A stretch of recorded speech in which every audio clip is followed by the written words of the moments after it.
All right, we're back at it like a crack addict. Some would say, who's winning this game? That sounds like I should start a poll. Who wins the big. Oh, gosh.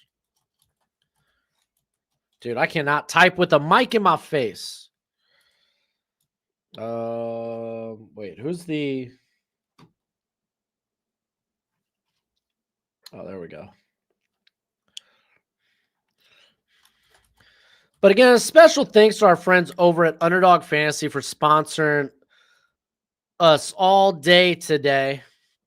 You can download the app, sign up with promo code Broshmo.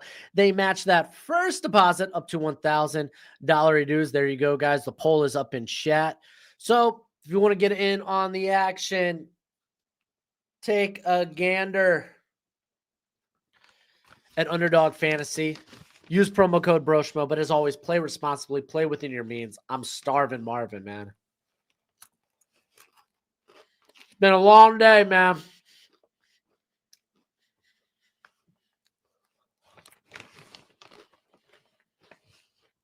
Long day of drinking at the bar, Wade. Golly. Hey, you're good, Dexy, dude. I could have been wrong on that, and I would have appreciated you for correcting me.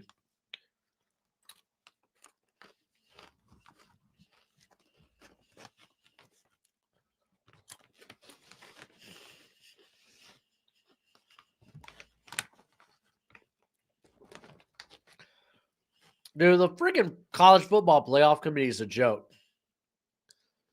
What? It's a bunch of athletic directors and whatnot. I'm supposed to expect them to have watched all this football?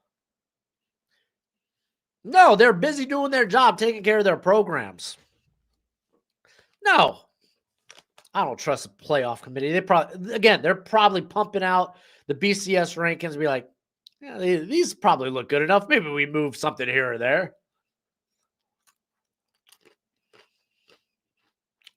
We're in the candy shop, ready to go. Would you trade Justin Jefferson to the Eagles? Hell no. For AJ Brown, Tanner McKee, and a first-round pick? No, because Tanner McKee, I don't think it would. I'm not going to trust Tanner McKee to be a future first-round pick. AJ Brown, why would I? No, I'm not trading Justin Jefferson. I'm not. Honestly, the only thing of value I see in that is a first-round pick. And I love Tanner McKee. And I love AJ Brown.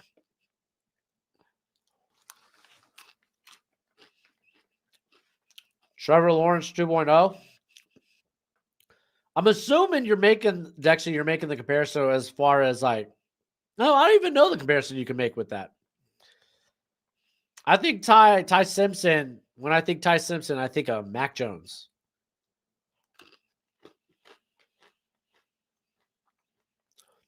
Because Trevor Lawrence had all the tools. And it just hasn't turned into a top 10 quarterback in the NFL.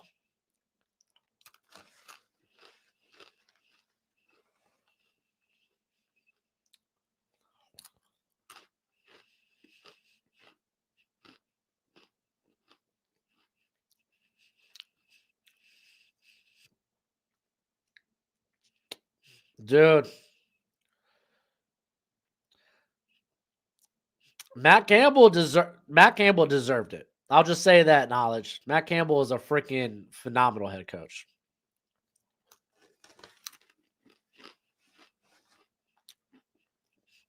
Which wide receiver goes over 100? I'm gonna go with Carnell Tate, just because he's been getting the long play. He's been getting the long touchdown catch all year. I know it's way early, but what are your thoughts about Boise going forward in the Pac-12? I don't really have any crazy thoughts. Like Fresno's going to be there too. They got all the state teams: Texas State, Boise State, Washington State, Oregon State, San Diego State.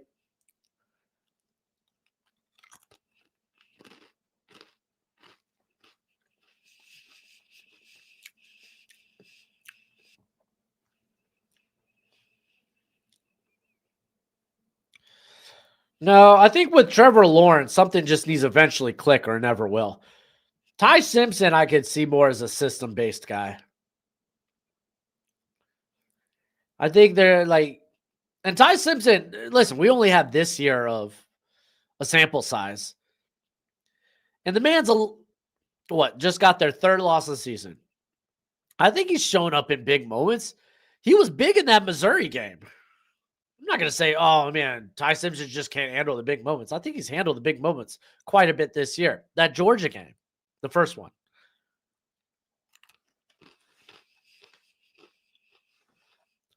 I'll just be a low scoring defensive game. Maybe, but I don't see it. I don't see it.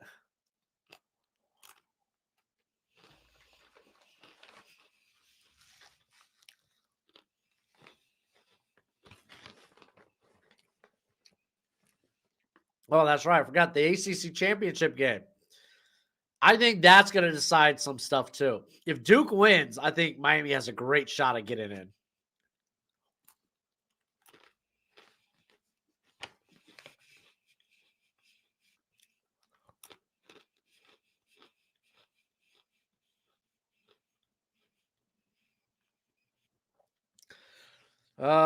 I've seen some people throw like Jared Goff comps at Mendoza, and I think that's kind of fair.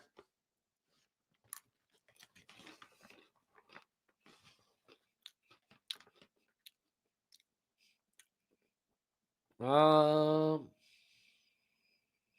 yeah, it is crazy, dude. No, the crazy thing is, again, I don't know what the coaching search has looked like for Penn State, but that I don't know when he popped up on their radar. They may have been talking to him this whole time.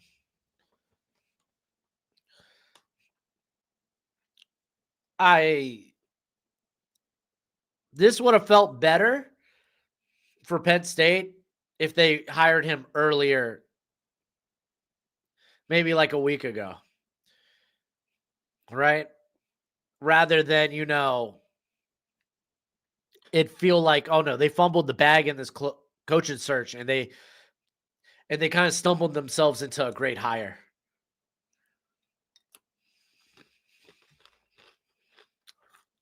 I don't know. His ceiling could always be much higher than what we expect, but that's what I would anticipate. I don't think like Mendoza's like a crazy quarterback prospect,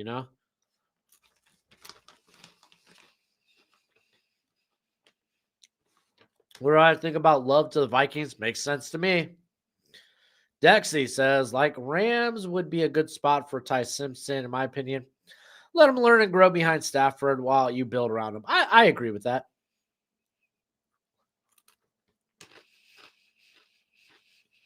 More. Oh. Wait, Mendoza? Matt Ryan meets Caleb Williams? I know we're not talking about athleticism because there ain't. Mendoza is not Caleb Williams. Oh, and Gerald's right. Smash that like button. What are we doing? What is this, amateur hour? What am I doing? Hit that like button, please and thank you. I'm too busy stuffing my freaking mouth. Curtis Rourke's in the house tonight? That's sick. I like that.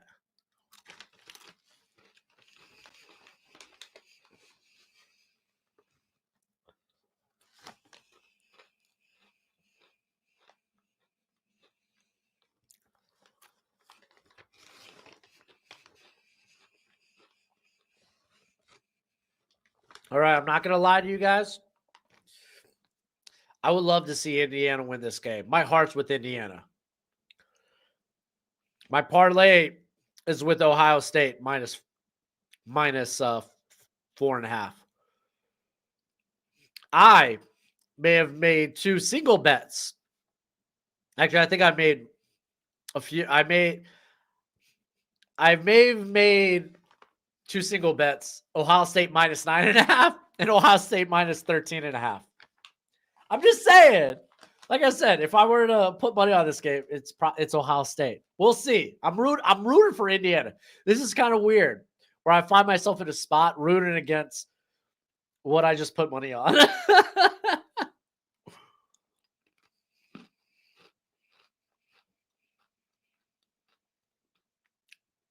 Oh, how he plays, rolls out, very well. Not stiff as Matt Ryan or God. Okay, I got you knowledge. Okay. Because like Caleb Williams is an insane athlete with his escapability. Like it's almost Mahomes like. Not to compare him to Mahomes. Plenty of people did that during the process. Waffle House and Waddle next year. I do think Ohio State maybe keeps Indiana under 30 points. I think Indiana's defense is capable of the same. And that's the thing. Ohio State, they'll slow the game to their pace. And I think Indiana doesn't mind that. I mean, sure, they like to play fast and up tempo at times, but they could run the ball exceptionally well too. They could play that game. So it wouldn't surprise me if we saw Indiana score under 30 in this game. But I could also see that from Ohio State. So like a 27, maybe 21, 24 game. If you're me and you've bet on the game, you're hoping like 31-17.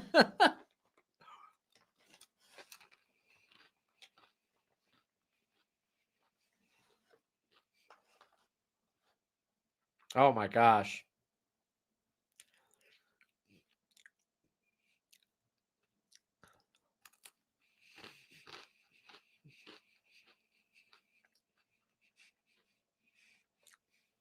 Yeah, Sadiq's a pretty nice prospect. Him to the Dolphins, I don't mind. I kind of hope we trade down, if I'm being honest. More draft capital.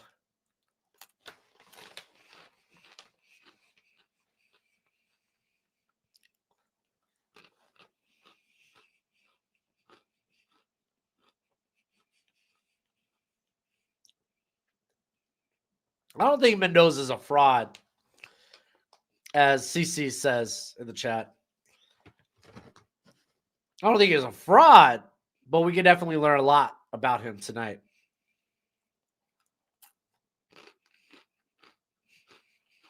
Who would I love for the Vikings? If I was a fan, I probably would like Jeremiah Love quite a bit. Sadiq can't run around, bro. Okay.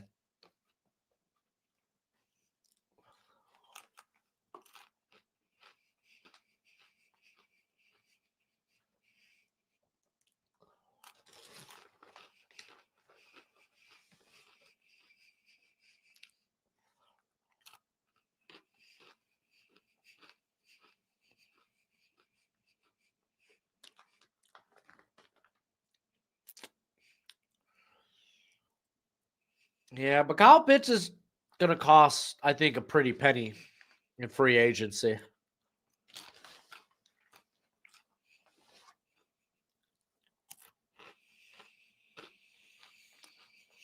Dude, I'm just like, rah. I'm munching and munching hard right now. Because we're about, what, like 20 minutes out from the game right now?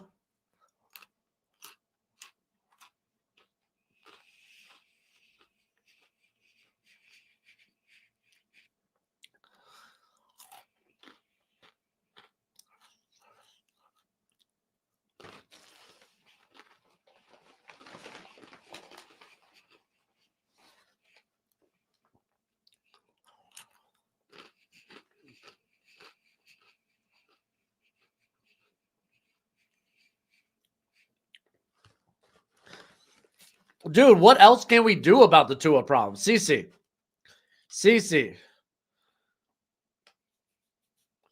What can we do about the Tua problem? Financially, we're stuck with them for a year, bro. I get it. Sunk cost fallacy doesn't mean we can't move on from them, but what are we moving off from? Like, two. What, you want to go get Kyler Murray? That's a Chris Greer move if I've ever seen it. Go throw draft capital away just to go get a quarterback and hope that you could eat the cap, but who do we have at quarterback next year? I don't love this quarterback class. And if we're financially stuck with Tua anyway, why not wait it out till 2027? If it doesn't work, all right, get rid of Tua, axe the coaching staff, bring in a bunch of guys that are now new guys that could go and pick their new quarterback. Like, you'd rather see Ewers than lose, then fine. If you rather Ewers than Tua, then cool, have that. But there's not any better options out there. Unless you're going to go out, we would trade for Mac Jones?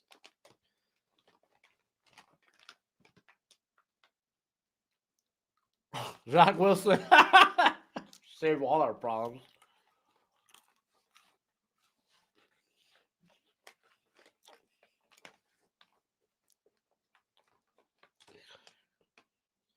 But even if you go Quinn Ewers, why get rid of Tua and just eat all that? Just wait a year. Have Tua be the backup then. If you're that in on Quinn Ewers. God. Don't forsake us.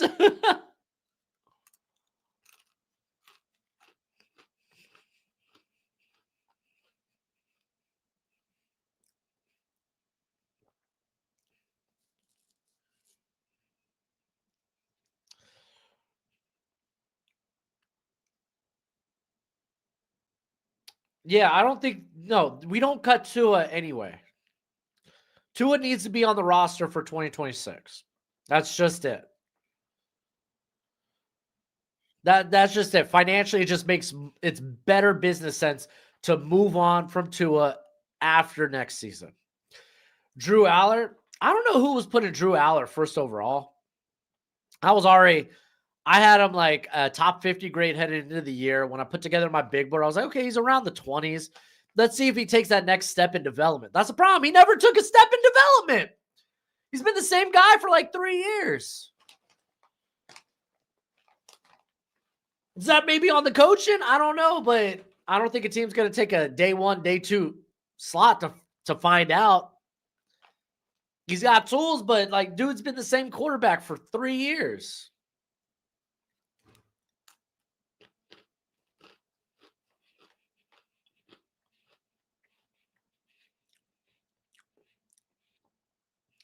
And like, dude, this whole like, oh, his receivers let him down. I think there was parts of that were the case, but listen, when your guys go other places and succeed, and then some of the new guys you're excited about come in and struggle with you, suddenly it's like, okay, maybe you're the problem.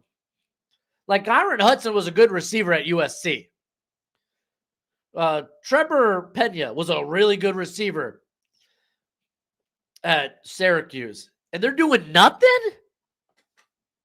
Dude, that's not just a wide receiver problem.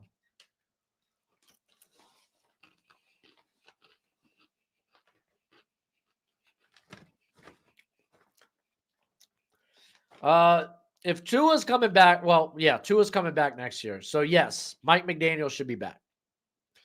I think they ride together, they die together, and if it doesn't work out next year, pull the plug on it, wipe your hands, wash your hands of it, think nothing of it.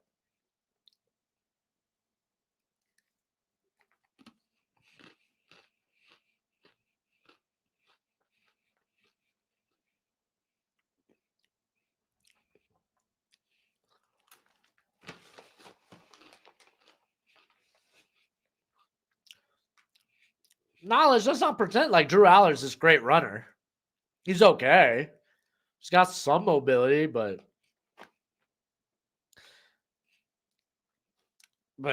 no.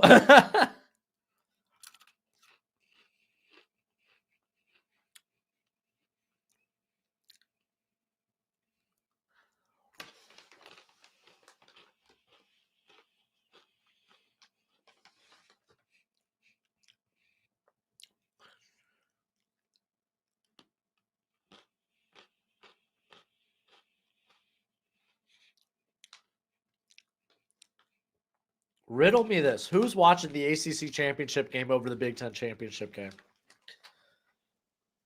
I'm gonna have the ACC championship game going on my phone though. I'm pretty invested in that game. What up, Izzy? How you doing, buddy? Merry Christmas.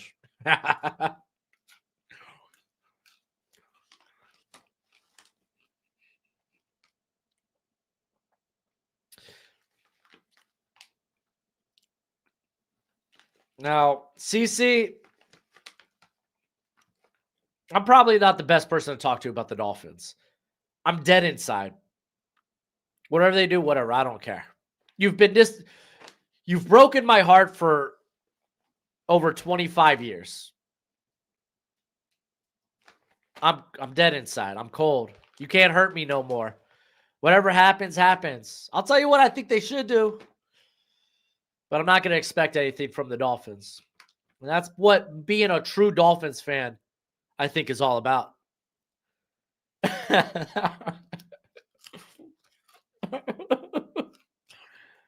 Drew Aller has big accuracy issues. You normally don't fix that in the NFL. Yeah, but I think some of that could be timing. Not maybe, I don't think it's like pure like ball placement stuff.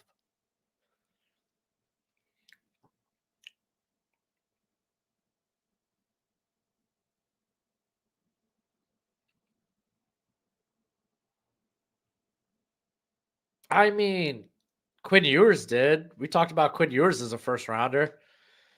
Lo and behold, 7th round pick. I think Drew Aller and Quinn Ewers have a lot more in common.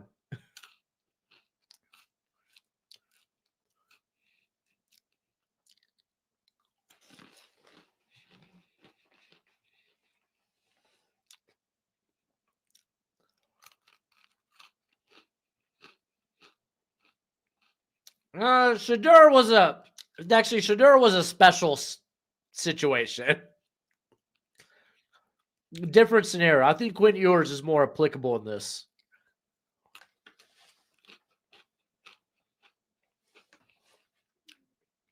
I got you, Dexy. I got you. All right, I'm going to put these away real quick. I'll be right back. I'm actually going to grab a drink, too. Quite parched. All these pretzels, man. If you haven't already, please hit that thumbs up if you're on the YouTube, if you're on the X. I don't know. Hit a heart if you like. But I'll be right back.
Killer.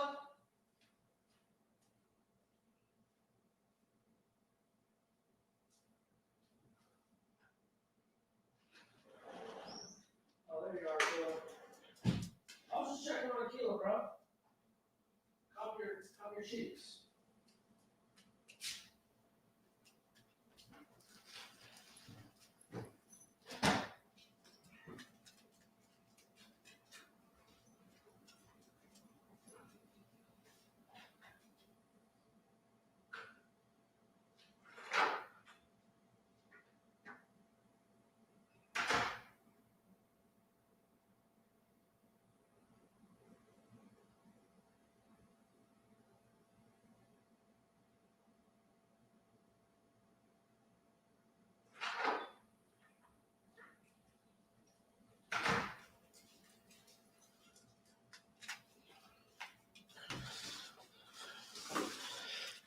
So I was just listening to the commentary.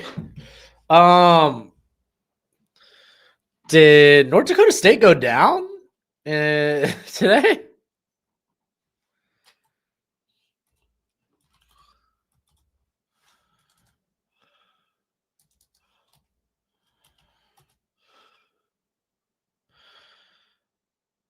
Oh, so they lost 29 to 28.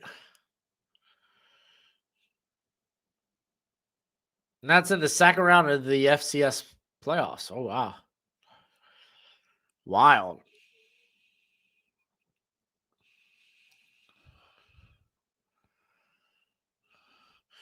All right. Let's find this Ohio State game real quick. Let's just.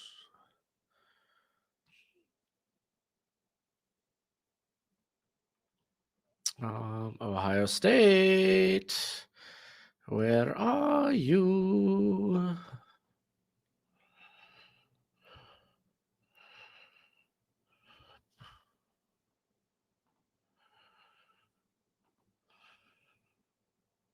There we go. It's on Fox. Of course it is.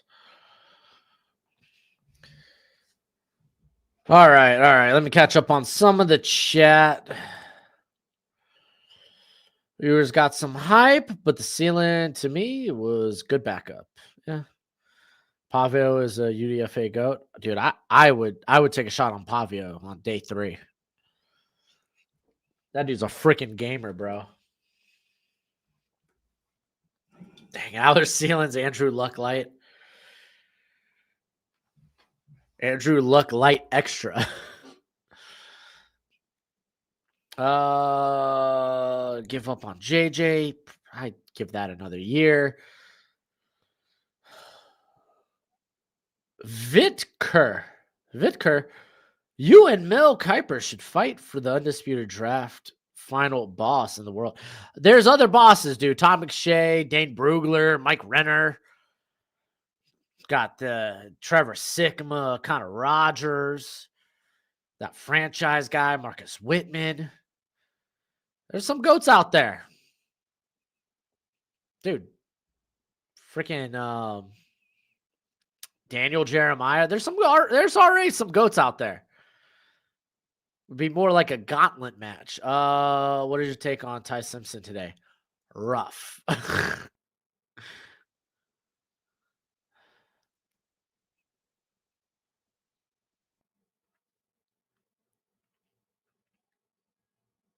Is Alabama? No, I don't think Alabama's eliminated. I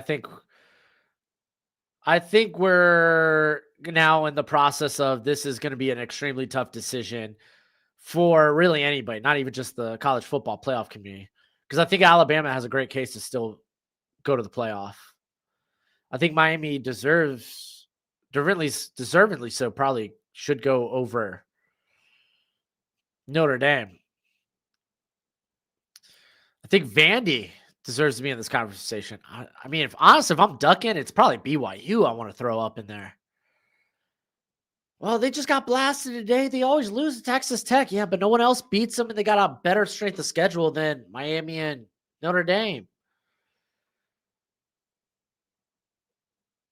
It's rough.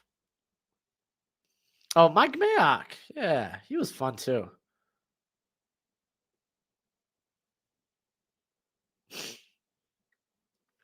Y'all are ridiculous. Knowledge. Are players on teams like Bama, Oregon, etc. historically overdrafted because more people watch their games? Maybe, but I mean, they're on those teams because they're talented players too. You don't get recruited by those teams if you're not good or if you don't have potential.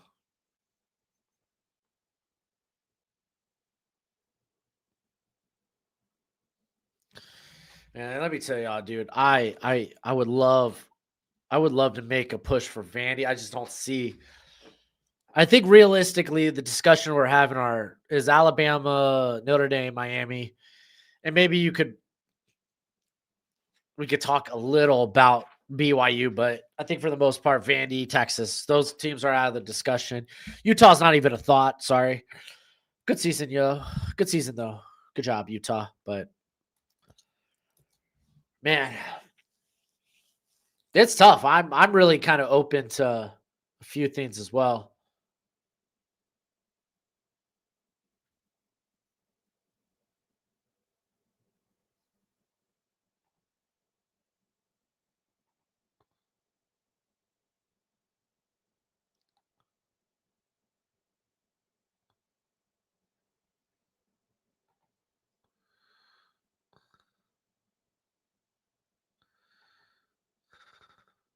Okay.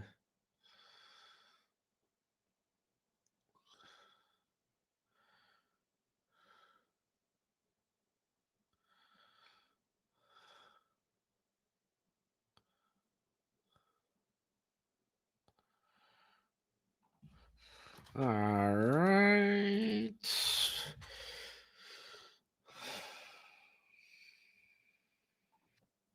I got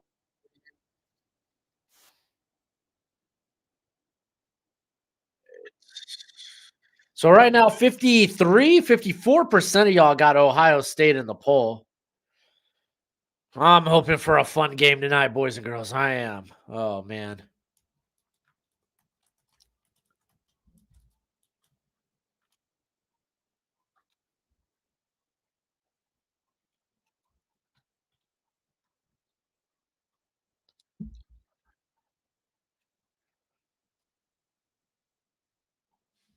All right, I'm gonna pop up a little ACC action on my phone because, well, that's the most ACC thing you could do on the big screen. No, we got the Big Ten. Let's pull up the ACC on the phone.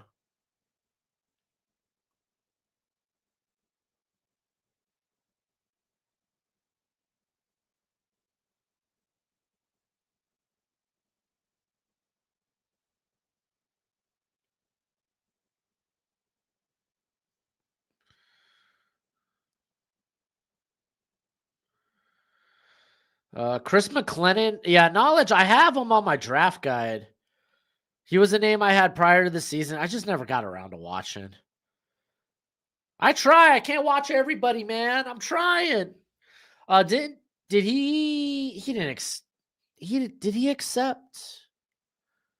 No, he hasn't accepted a. Yeah, no, okay. He didn't accept a Senior Bowl or anything invite. That was Zion Young. He accepted a Senior Bowl invite. Okay, I thought so. Thought so.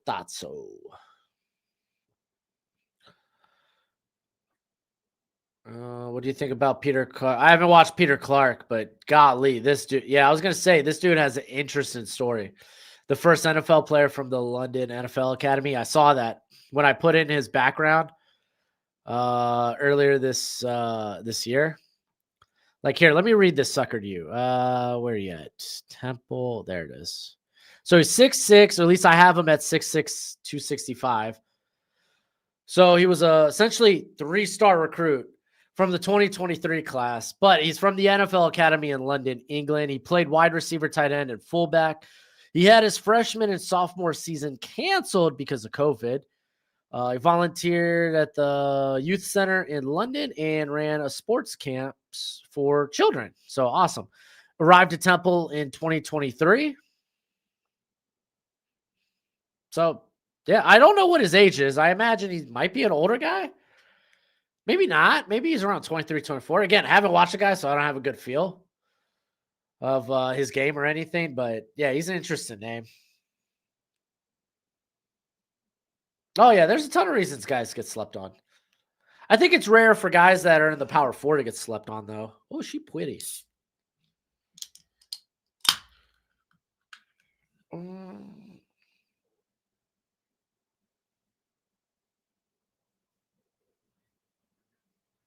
I feel like I just added another Temple player. Or maybe he transferred from Temple. I don't know. I can't remember. I know that he wore the single. Oh, he did transfer. Who was it? Who did I?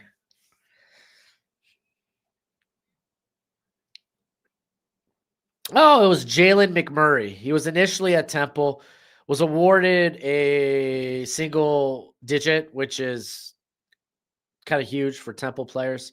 It's a great honor. And that was his redshirt freshman year. He was given a single digit. I haven't watched him at Tennessee this year, but he's going to the Senior Bowl, so had to add him. Sonny Styles at 13 to the Cowboys. I don't think that's out of the question. It's a good linebacker class. In other areas of this draft class, maybe leave you wanting for more.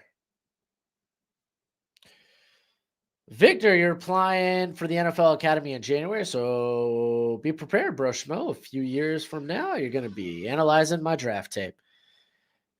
Do it. Send it. I would want it. Please. Give me your date of birth right now. What are you, 30 years old? I don't know. That's pretty old as a prospect. Just joking around. More rare. Yeah, but Maryland Rutgers, they're developing well and never ranked. Get robbed by the NIL yearly. Yeah, sure. Why does no one ever talk about Marlon Klein? I've talked about Marlon Klein multiple times this year. I get the production isn't there. He has the tools. Kid can block. Yeah, he can, dude. I think I brought. Oh my gosh, I brought it up with the. He had to hold his own against Kenyatta Jackson a couple of times, and initially, like he eventually lost because yeah, you would, but he held up at the point of attack like freaking nicely. So yeah, more people probably should talk about him.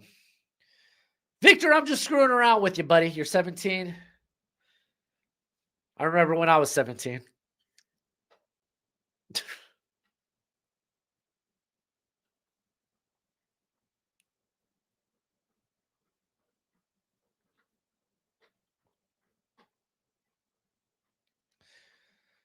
Oh, that's cool, Wade. I like that. Best blocker in the class. I mean, to be fair, I don't think this class is filled with blockers. But best blocker in the class, I don't know about that.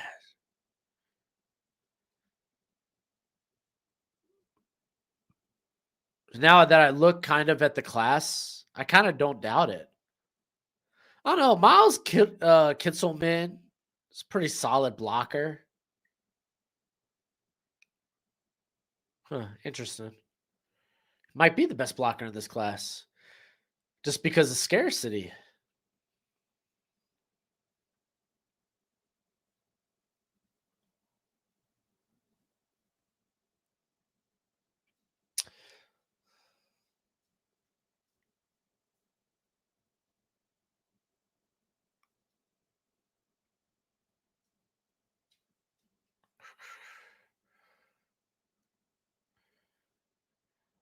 Oh, Jude Bowery, I'm not a big fan of.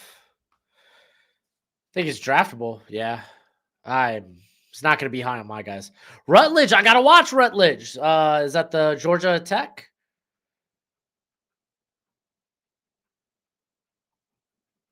Let me see. Is that Georgia Tech? Because I think he's going to the Senior Bowl. Yeah, Keelan Rutledge. He's going to the Senior Bowl. Excited to watch a little bit of him.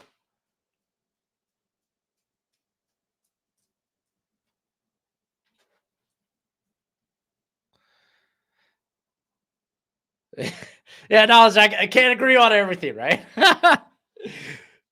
Which might be a good thing. I'm wrong. I'm wrong a fair share of times, so could be a good thing. Could Cowboys trade Green Bay's pick down if they get? I mean, dude, anything could happen in the draft.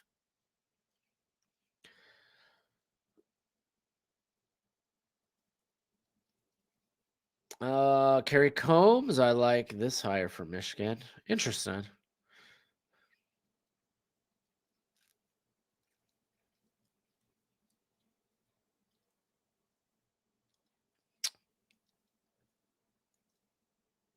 Isaiah World, really? You were okay? Interesting.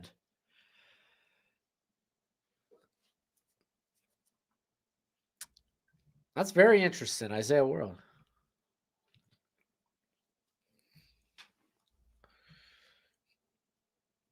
Oh yeah, CC with Blake Miller. A lot of it's play strength concerns, play strength woes. Good athlete, though.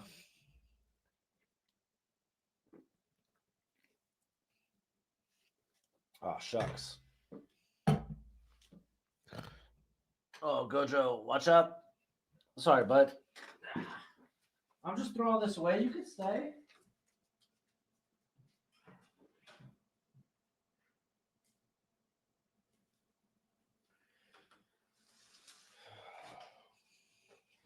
All right. Virginia Duke game's about to kick off. Oh, hey, Gojo. You want to pop in and say hi, Coach? No? Okay. Here comes the Ohio State Buckeyes. Could you tell I've been streaming for over 8 hours? Yeah, I'm not going to lie. This day's kind of flown by. Oh, I freaking love football. What about you, Coach?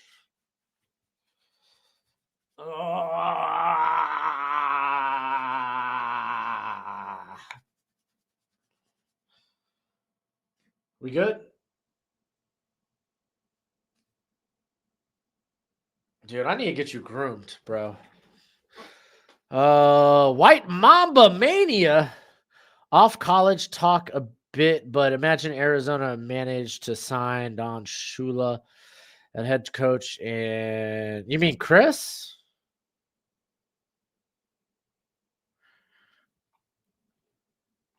Am I missing something? You mean Chris Shula, right? Rams DC? I was like, Don Shula, hold on. Don Shula, hold on. And then Arch next draft to make Shula head coach. Man, it could be Harrison wide receiver combo. Could be deal. Hey, bro, knowledge. Me and you both, Evan Neal. I thought Evan Neal was one of the safest prospects in that class. Blow me away, right? Oh, you like Braxton Jones? He was number 2 for you? That's nice. I think I had like a late 3rd, maybe early 4th on him, though. Because he had like 36-inch arms, bro. It's insane.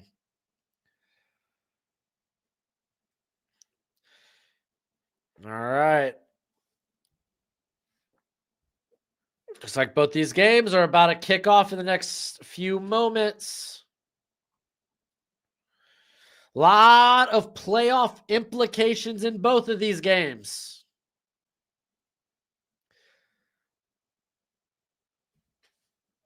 Honestly, a Duke win could literally just save the day for sneaking Miami.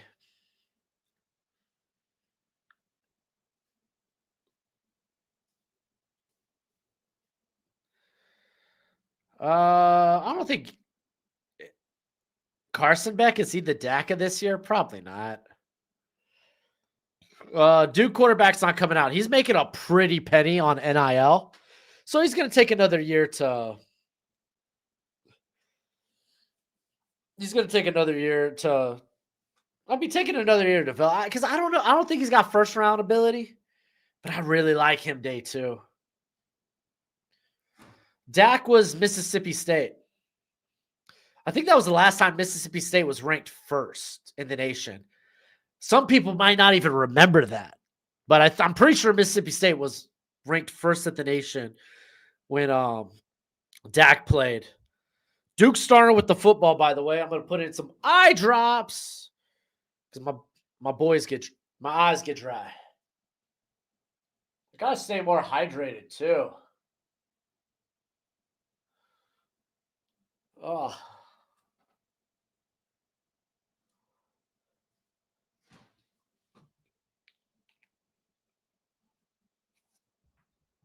Ohio State wins the toss.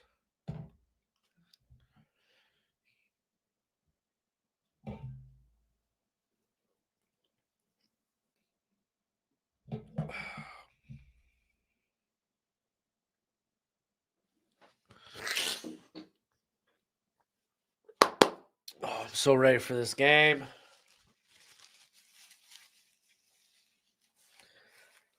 Now, also remember, Virginia least when it comes defensively, they lost their star linebacker like a week or so ago. They had him for this Duke game, Cam Robinson.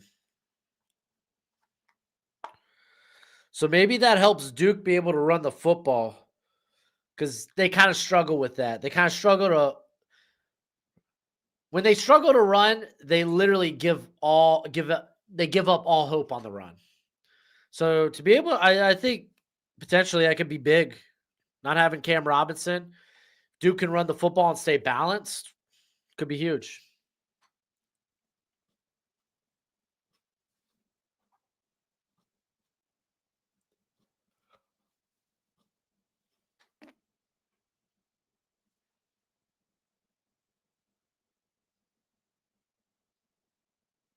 Dang. Hey, well, you made it further than I did, my friend.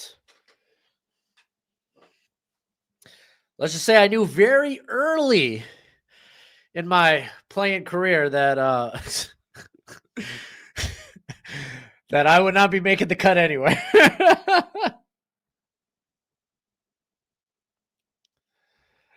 Yeah, back in Bethel, Tyrod Taylor played at Hampton. That was probably the most notable football player that played during my time in our division. Taylor at Hampton U. Hampton U. No, Hampton High School. Then Tyrod would go on to Virginia Tech. Duh. It's kind of crazy where people end up going. I think Taj Boyd was around the same time. He was at Phoebus. He ends up going to play at Clemson. I think he was like a 3rd-round pick or a 4th-round pick by the Jets. Wasn't in the league for long.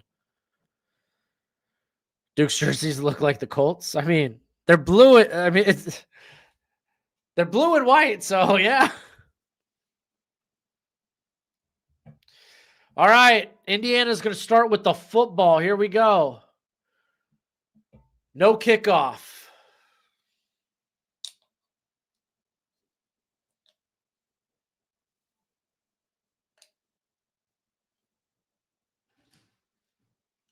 That's rough, dude. That's like trial by fire, Mr. Knowledge. All right, let's do this.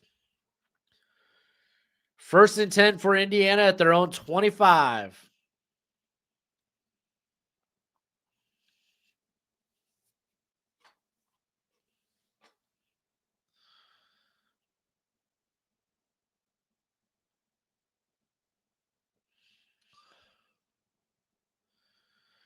And quick little RPO. Gets it on the slant. Oh, nice tackle by Caleb Downs.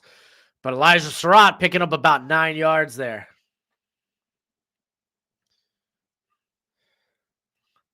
Oh, that's sick knowledge. I didn't know that. Oh, the ACC's in bad shape.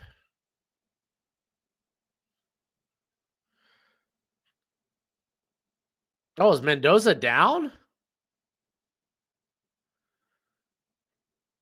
Oh, no, no, no. Dude, I hope he just had the wind knocked out of him. No way.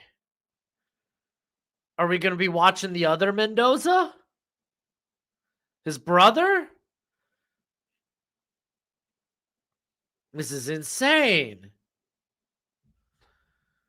Literally the first play? Bro.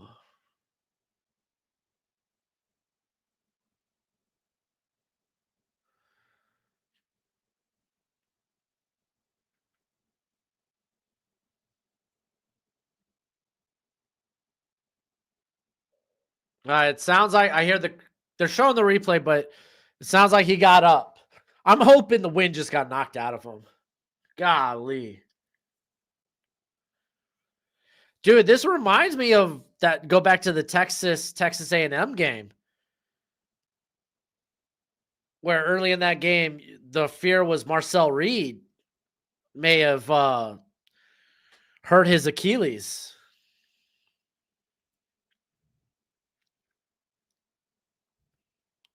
Yeah, that was a clean hit. That didn't deserve a flag. I don't know about that. All right, little bro Mendoza is going to hand this sucker off to Hemby, who should pick up the first down. And here comes Fernando. He's coming back out. Very similar to what happened with Marcel Reed. Just the whole, you felt the air get sucked out of the stadium.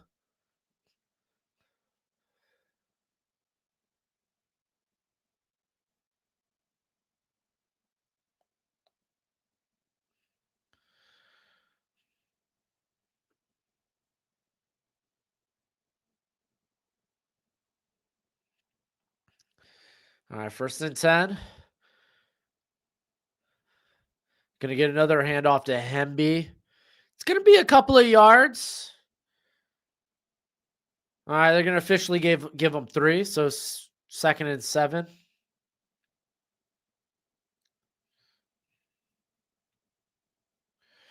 Oh, yeah, I imagine there are a ton of scouts out here looking at Mendoza.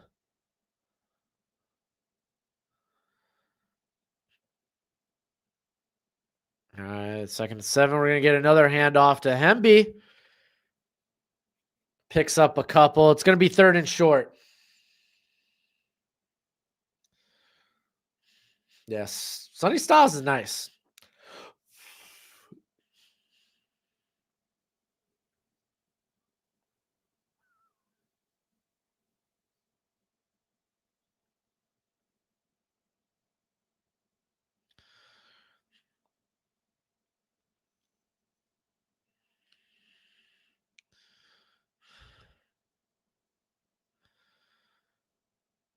All right, Mendoza dropping back on 3rd and 4. He's scrambling. And no, he's going to toss that sucker to Charlie Beck. Or Becker. I said Charlie Beck. What was it, Charlie Beck, former BYU quarterback, right? Played for the Dolphins. Becker.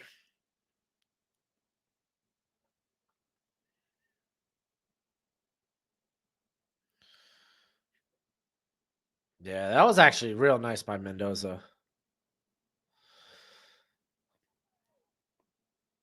He did some. This man, I'm not saying he can burn you with his feet, but he can move. Oh, Mendoza's going deep. Some Omar Cooper. Oh, almost a phenomenal catch. It was a little behind. Oh, no. Omar Cooper's coming up limp. What the hell? Come on, bro.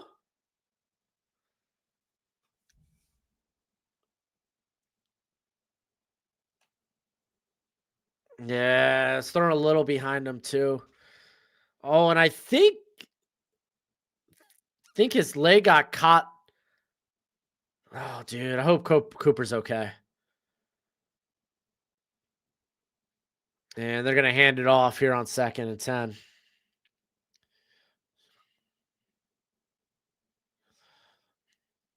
Yeah, you got to stretch to the D. Oh, yeah, Kenyatta Jackson, super underrated. That's why I talked about him last week. He's just so overwhelmingly powerful. It's not like he's like the bendiest guy, but he's pretty well put together. And a guy that can sneak inside and win against a guard. All right, 3rd and 7. I wonder if Cooper's back on the field here. Mendoza, he's forced to run again. No, he's being sacked. That's Curry.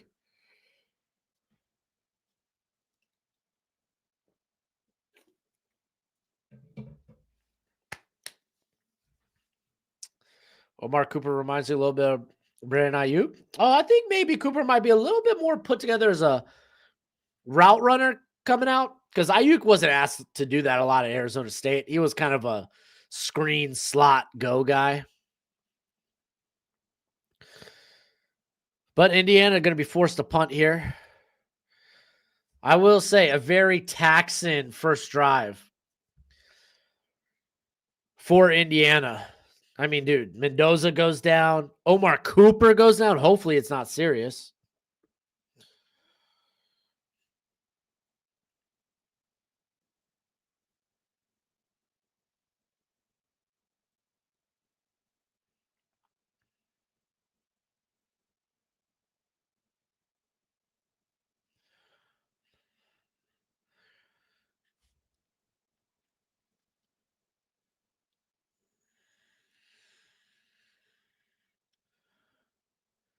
Looks like Duke's first drive's coming to an end. They're sending the punt unit on.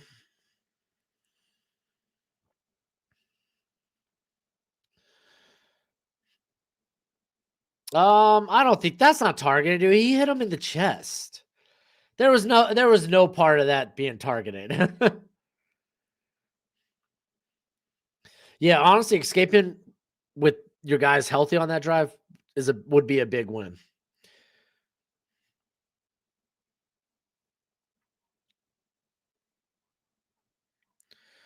Uh-oh, looks like Virginia flag's going to keep Duke's drive going.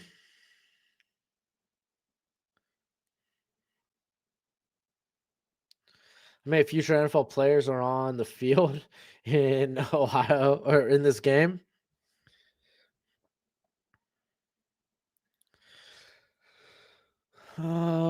Shoot, man, and it's not even going into like next year's, but dude, Mendoza, you got Hemby, Bo Jackson eventually, right? Keelan Black, the other running back there for Indiana is pretty nice. Omar Cooper, Surratt, Jeremiah Smith, Carnell Tate. Ennis might be an NFL guy too. Charlie Becker's going to be interesting. Let's see who else. Oh man, I'm blanking.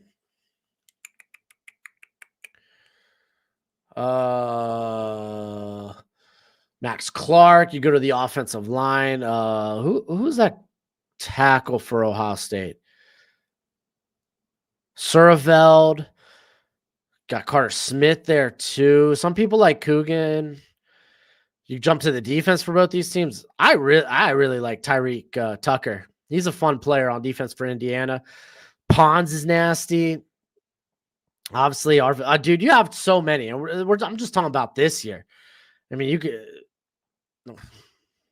I mean, granted, Jeremiah Smith next year, but Julian Sand, Bokar, like there's a lot of NFL talent in this game right now. It's insane.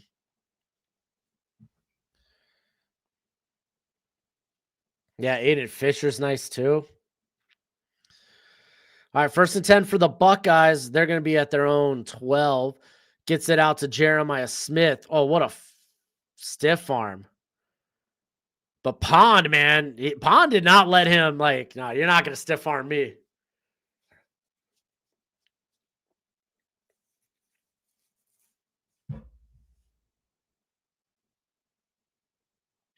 You want number 4 on your dynasty team? I hope you invested in a lot of 2027 first round picks.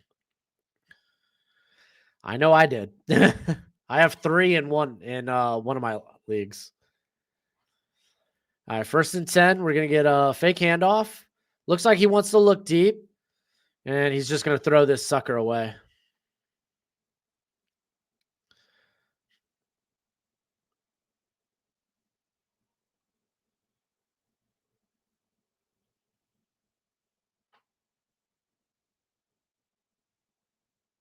Why Arkansas? Do you mean Cincinnati? Knowledge?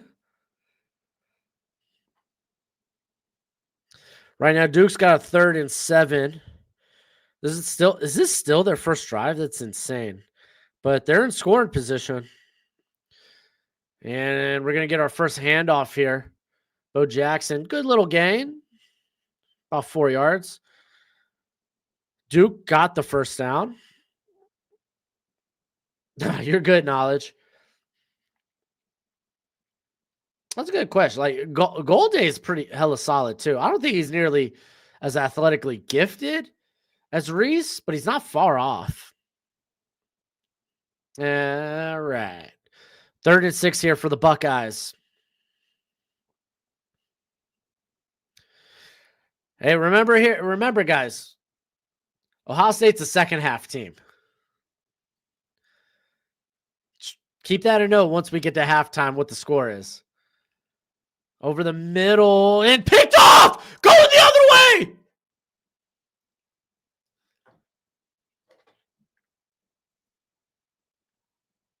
That's Lewis Moore.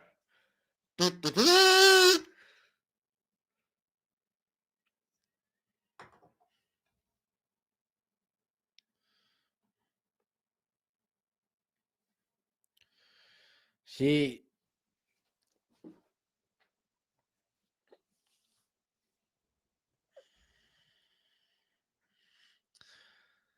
man.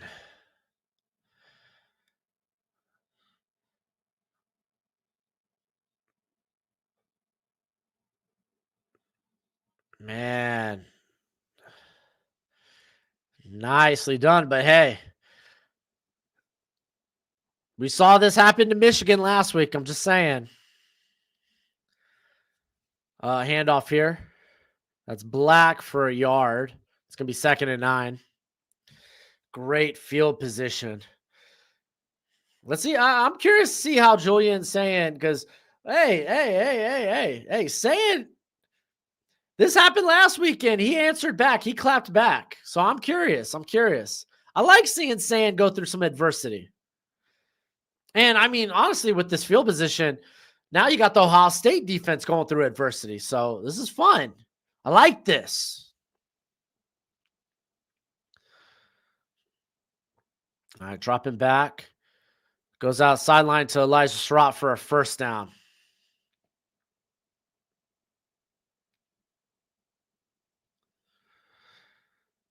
Well, CC, that's why we don't do Dolphins games on this channel. Duke just scored a touchdown.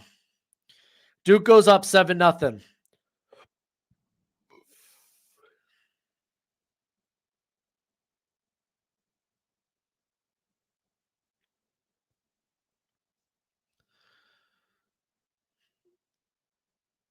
And Mendoza, he's rolling. He's going to just throw this one away.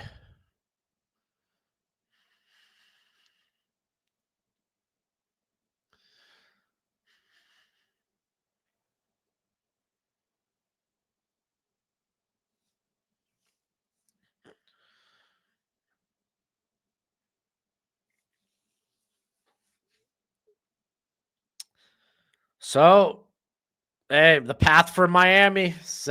Duke up 7-0.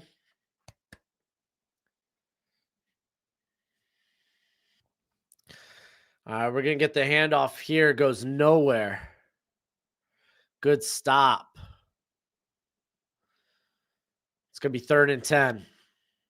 They can still get a first down, but that means get into the 1-yard line.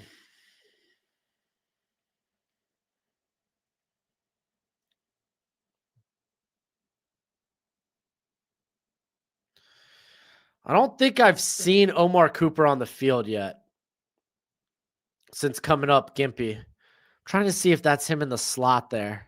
Doesn't look like it. Because he's number 3. Yeah, I don't think he's in the game. Ball's tipped at the line. Would have been short of the first down anyway. 4th and 10, and they're going to kick the field goal. That's the thing, man. This Ohio State defense, they could grind out games until that offense starts humming.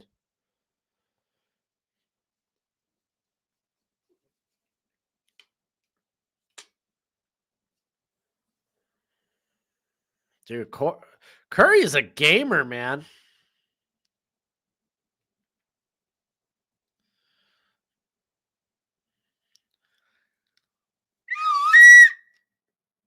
That was loud.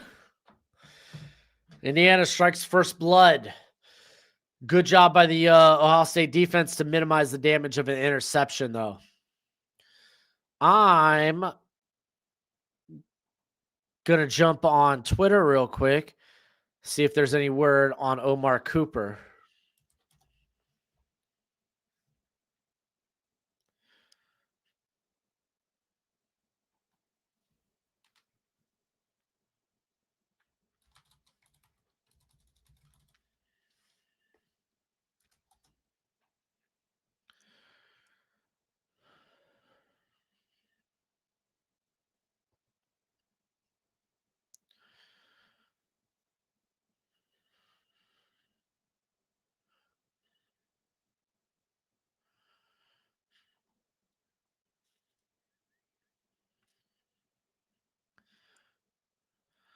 So he's still in the medical tent.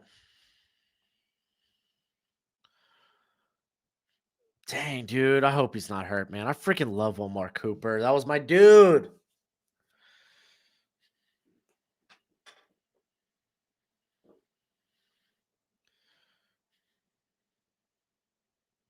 Omar Cooper, the wide receiver for Indiana.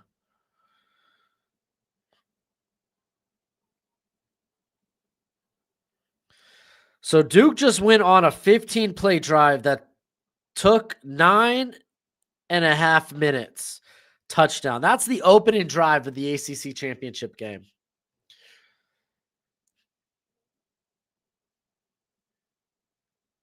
Dude, I freaking Omar Cooper was a borderline top 50 prospect for me. I love Omar Cooper.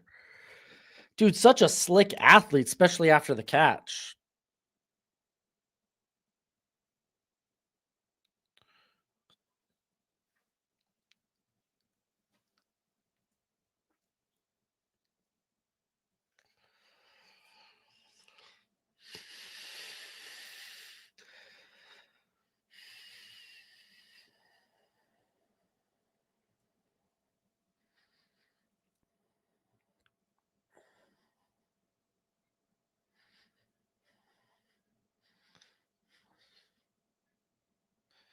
I miss with PFF and been seeing his name a lot.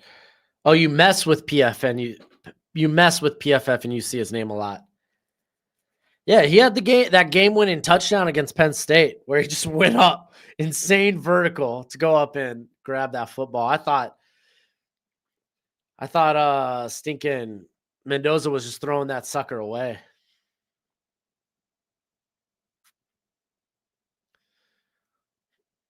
I imagine Hartline's calling the offense.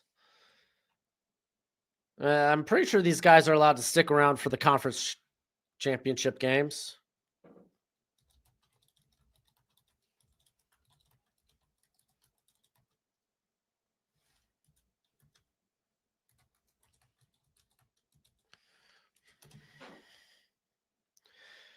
Yeah, yeah. Brian Hartline is calling the plays. He just won't be with the team during their run in the playoff.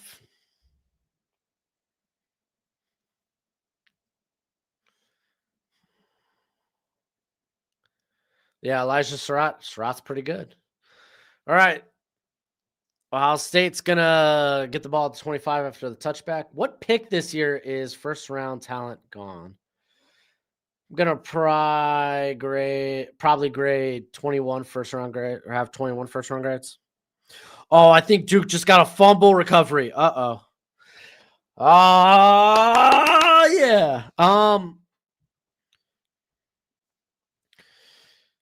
It really depends on who declares. I think you probably get close to 20, and then you're like, yeah, some of these are like top 50 grades. I get pretty generous with some grades, though. Gets it out to Jeremiah Smith for about 6, maybe 7 yards.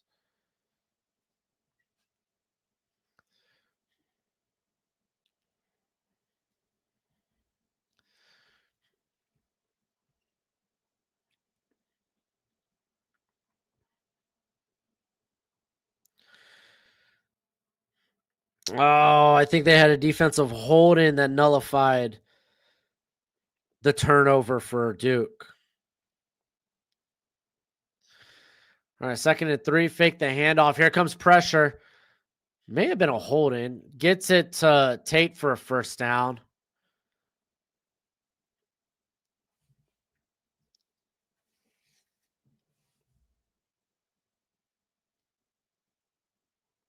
That was a little. That wasn't bad. I thought there may have been a little bit of holder on the right guard, but he wasn't hooked around. He just had the arm out.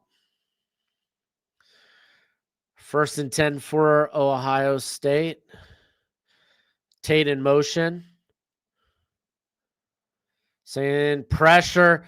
Gets it to Jeremiah Smith. He's going to be down around midfield.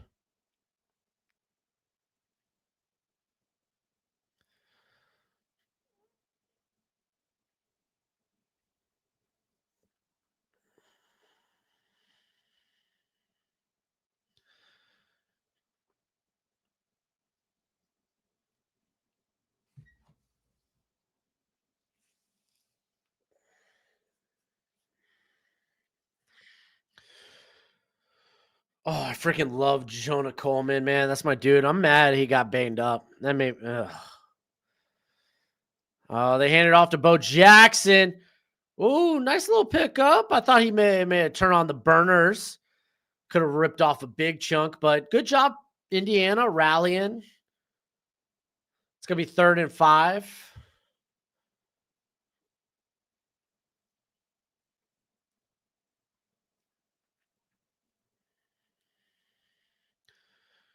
Oh, wow. What's been the draft eval I'm most proud of? That's a good question. Like, I always think back, like, because like a lot of people had Michael Waynu as like a late day 3, mid day 3 player, and I thought he was a 3rd rounder. And him just being a good player gave me real like, because early on when I started doing the channel, I was like, man, I ain't gonna lie. Offensive line, something it's gonna take me a minute to really get the nuances of. So being able to hit with him, I was pretty happy about. All right, Sayins looking around, man. You gotta get the ball out. He's sacked. It's gonna be 4th and 9, and they're gonna punt the ball away.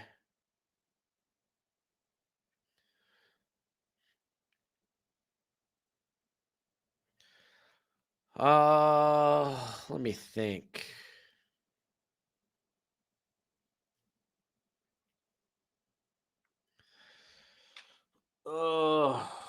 I've always liked corners a ton. Sure, there was probably a corner that I was higher on than most. I don't know. I'd have to go back and look. Here, let's go to the 2022 class. Who did I like higher than the general consensus? Leo Chenal, I loved. Oh, Bernhard Ryman was another guy I loved. I had him as a 1st rounder. He goes in the 3rd. He's when healthy, one of the best left tackles in football, I think.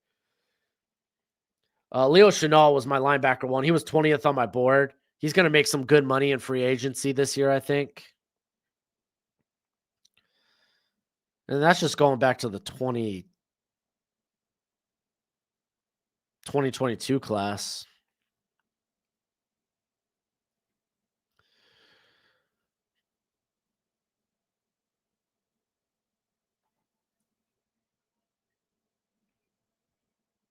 Let's see. Let's take a look at 2023.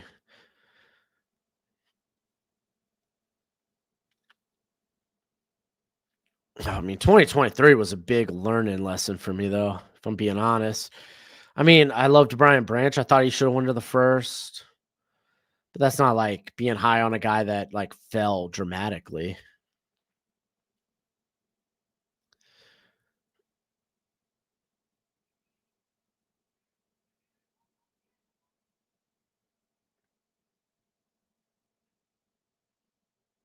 I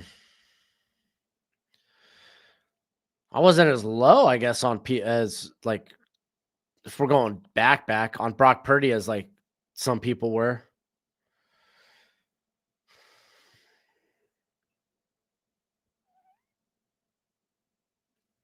Hey, I've had plenty of misses on a side note, by the way. So let's not toot my horn too much. Adabari Aditamiwa.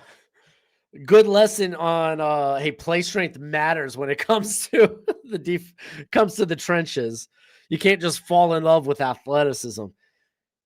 And I fall in love with athleticism. Yeah, was Ryman that old coming out? I had ages, right? I had to have ages. No, yeah, I had him as a 24-year-old, probably going on 25. Here, I'm curious. Let me check out the eval. My evals were so primitive back in the day. Foreign exchange student, showed up as a tight end. New to the position, technique far beyond his years. Moves like a tight end despite adding the weight. Still moves like the tight end despite adding the weight. Leverage will be a problem. He's tall. Wish he had more pop. Probably the most athletic guy in this class. For the offensive line, I assume is what I meant. Boy, my evals have cleaned up quite a bit. I literally lay everything out there. How primitive was I back in the day? Gerald's right. Smash that freaking like button.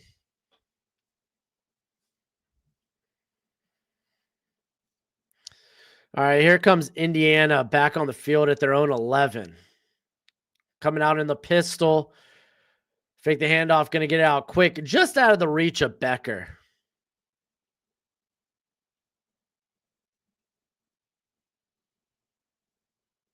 Nah, nah, that's just funny.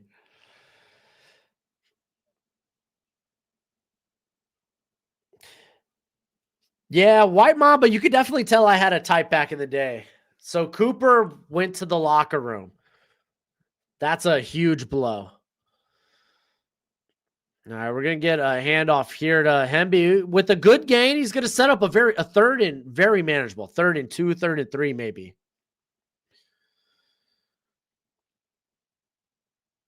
What draft has everyone been here since? Oh wait, you've been around a while. 2021.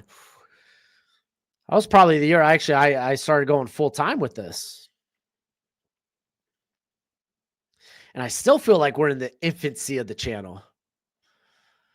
All right, here comes 3rd and 2. No handoff. No, Mendoza's going to run it. And he's going to pick up the first. I really wish he would have slid, but is what it is. He got up. He's not hurt. Nice pickup down to their own 28.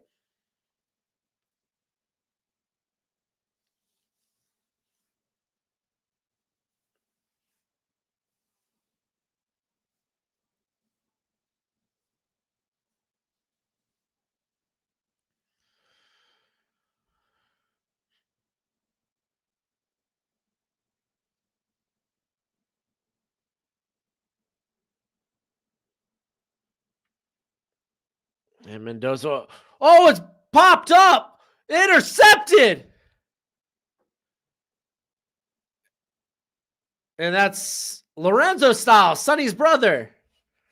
Yo. Was that Ibn Nosen that broke up the screen?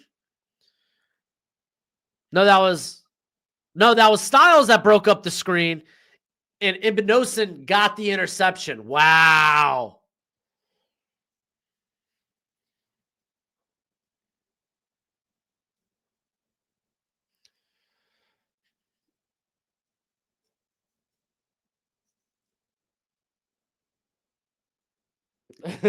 Drinking sake or some she, man. It go down slow. He's okay. Dang, what a change of events. Looked like he hit him before the ball got there. Yeah, he met him right there.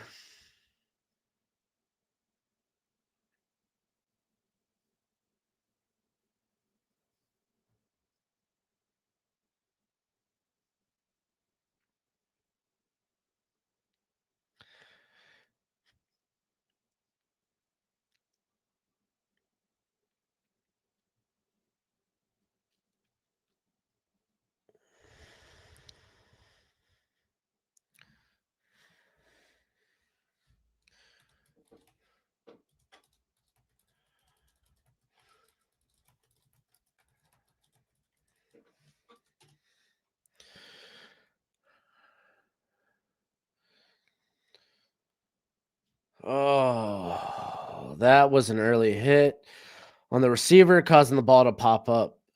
You can't have DPI behind the line of scrimmage.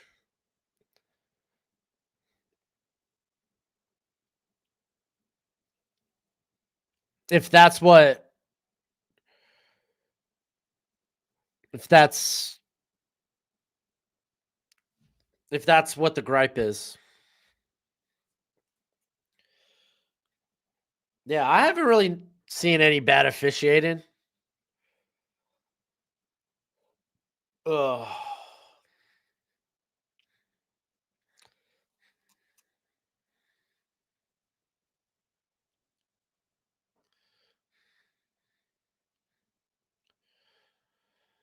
Hey, knowledge. Hey, we saw what Ohio State. They took that L to Michigan, and then they just buzzsawed everybody. Who's making conference championship games? Who's making conference championship games? Porquet? Dude, Duke up 7-0. End of the first quarter. Dude, Duke winning the ACC does nothing but help the Miami Hurricanes.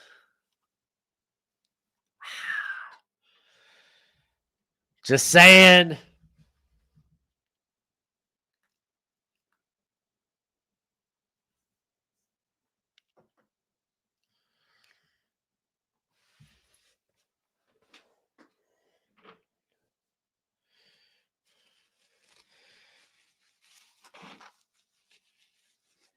All right, they're at the Indiana 25, excuse me. And there is a flag. Bo Jackson, hell of a run, by the way. Golly, but flag probably means it's going to come back.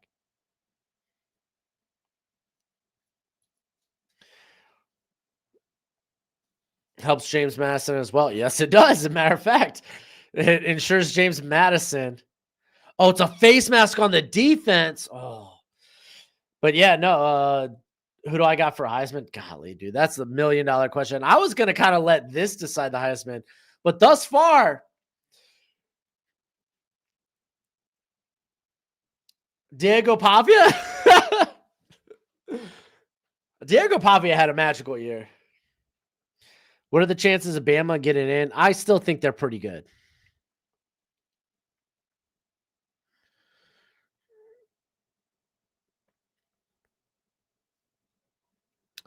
All right, first and goal.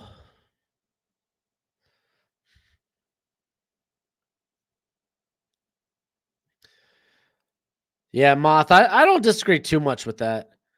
We're going to get a handoff to Jackson. There's a flag, but Jackson swarmed. Nowhere to go.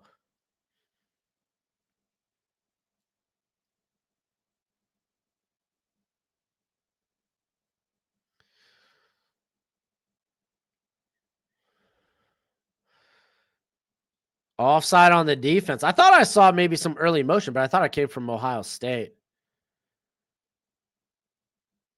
Oh. No, he was lined up. He was in the neutral zone. That's on him.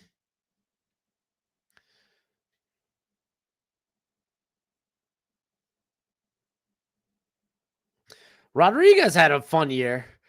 It's hard to give the Heisman to a linebacker though. All right, first and goal. Sain's just gonna throw this out of the end zone. Good coverage.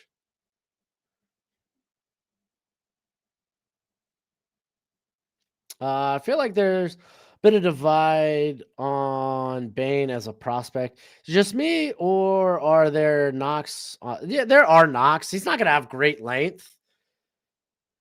He's quick, but maybe not the most bendy.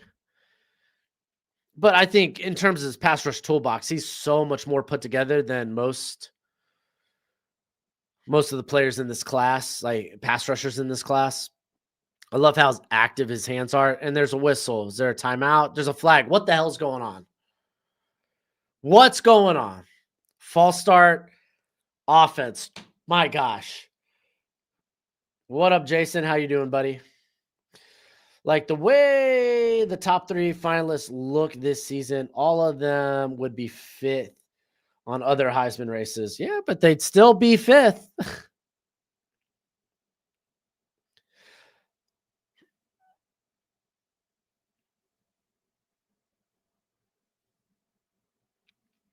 I like Rodriguez, man, but he's a good, not great athlete, not an elite athlete. Again, the NFL, it's where the freaks of the freak play. All right, Saints dropping back. He's having to roll out. He's scrambling. He finds Carnell Tate, touchdown, Ohio State.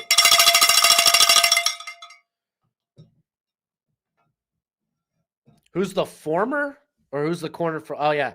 Keith Abney. I love Abney. He's my dude.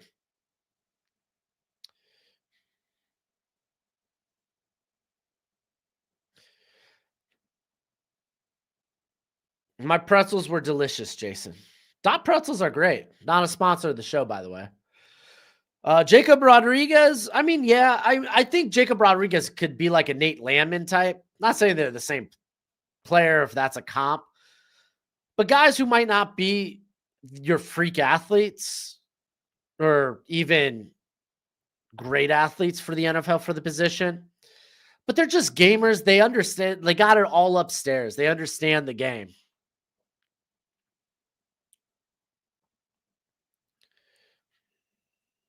What's in dot pretzels? I don't know, dude. It's a pretzel and it's delicious. I don't know what is it with his hype. I know he's a great athlete, but at the end of the day, you have to transition this on the field. And if you have 3 sacks in your last year of college, aren't you a top 10 pick? Dude, there's a difference. Sacks, I don't like sacks as a stat if you're going to determine by production. Show me pressure. Show me the guys that are causing the most chaos in the backfield. By relying on that stat figure, this is how like guys like Dante Fowler get a big contract from the Falcons, and then you're like, where's our disruptive pass rusher? Oh no, he was just a late to the party sack guy. He just finished other people's hard work. Ruben Bain does the hard work. He's creating the chaos, even if he's not finishing the sacks. Sacks, I hate that stat as an indication of success. That's just me. Do you think Arvell Reese will become Micah Parsons? No. I mean, there's always a chance that he could, but I'm not going to put that on anybody.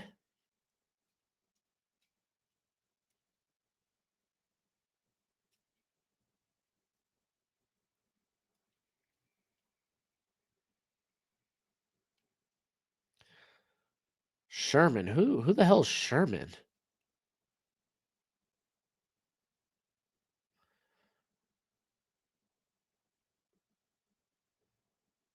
Mendoza's going deep.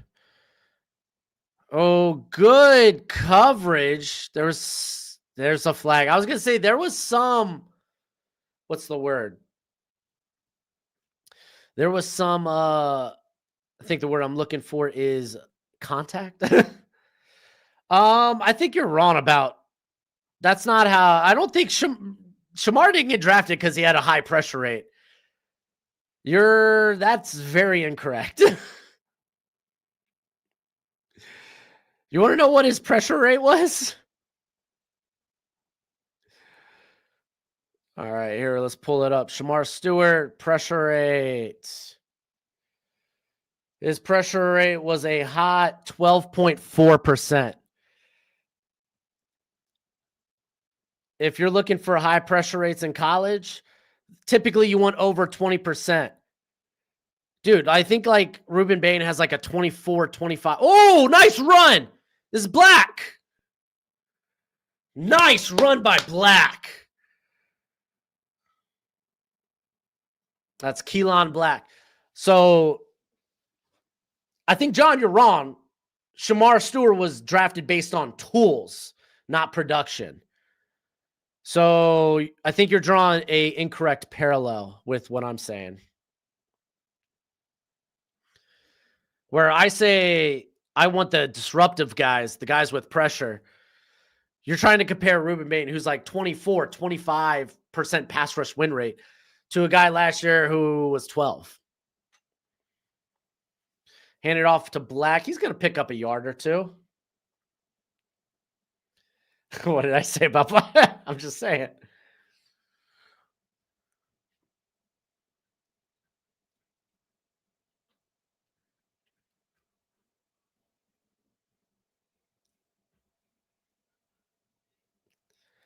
Yeah, but John, no, you drew the compare.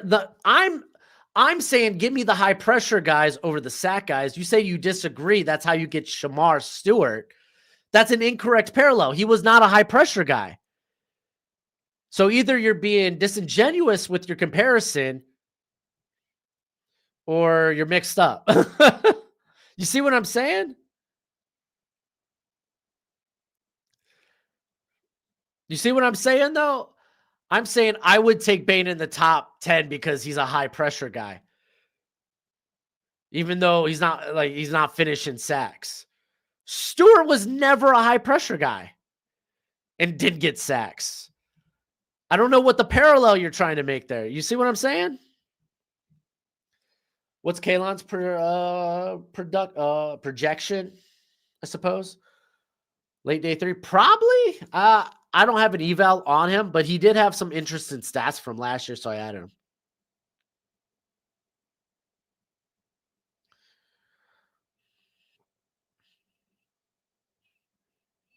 Okay, John, you could say, "Oh, I'm just not drafting a guy that doesn't have high sacks," but you you were drawing a comparison to something that should have been compared. You see what I'm saying?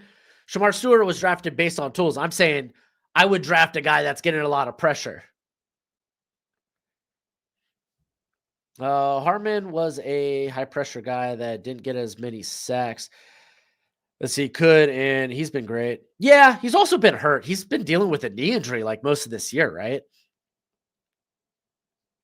I mean, hey, y'all could go take all the high sack guys you want. I hope you have fun when you have a team full of Dante Fowlers, who ends up being a good player 10 years later.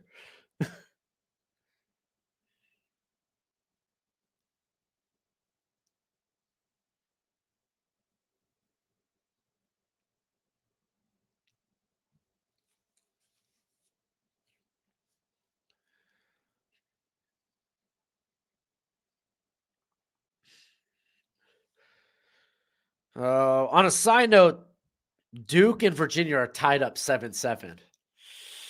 Things are getting a little stingy. And I'm not saying, on a side note, I'm not saying you have to agree with me or not.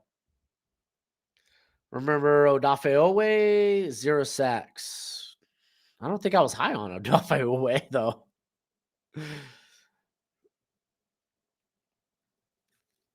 I mean, you could point to all these guys who had like low sack totals. I mean, sure.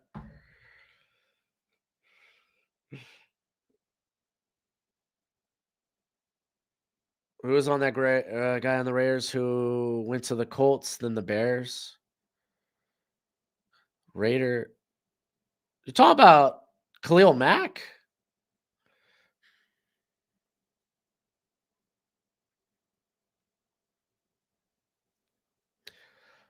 Evan, no, you'd be incorrect. If the ball, that contact is allowed behind the line of scrimmage. That's not defensive holding or anything. You would be incorrect about that. There's usually a payoff in any prospect's eval. That's why tape is king. Yeah, exactly. Tape's always king. Because I mean, you could get these high pressure guys that also are schemed up.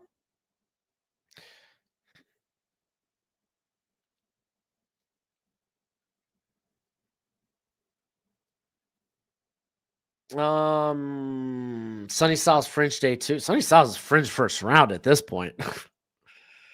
All right, we got 2nd and 9. Indiana, they're at the Ohio State 22. Handoff. Hemby. Nice little gain. It's going to set up a 3rd and manageable, maybe a 3rd and 5, 3rd and 6 officially.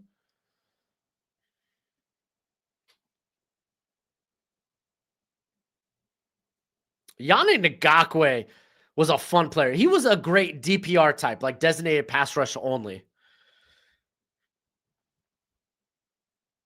I loved Yannick as a player. He was a great guy if you were going to just bring in and be like, hey, I just want you to come on passing downs and get after the passer, because he did that.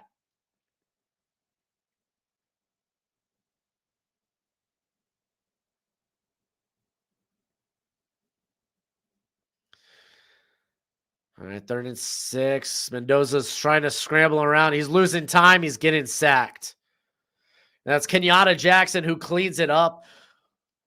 I didn't see who was there with the initial pressure, though.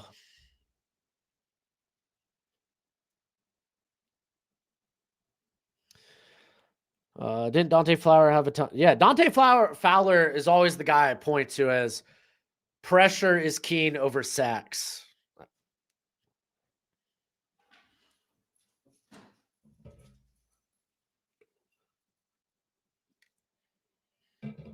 All right, Indiana selling for a field goal.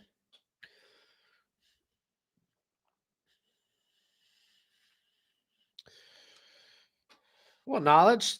Let people know what it be. Missed! Missed! Missed! Oh, and missed just barely too. That's rough. I think what you're saying, selling out for sacks. Again, I might be just putting words in your mouth. Are you talking about like, these guys that are more freelancing? They don't stay disciplined, so they kind of give up.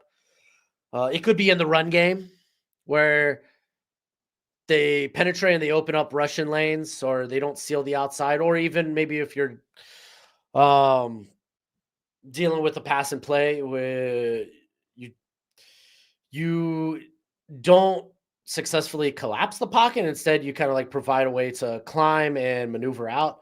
Again, I could be wrong. You could mean something else. AJ Boye. Oh, I remember Boye, bro.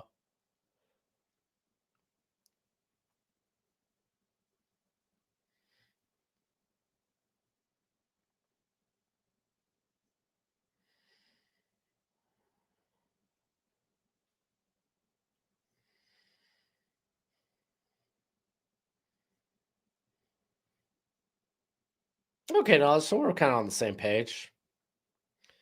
Jonathan Grenard was kind of labeled as a freelancer. That's how he got. That's why Houston let him go.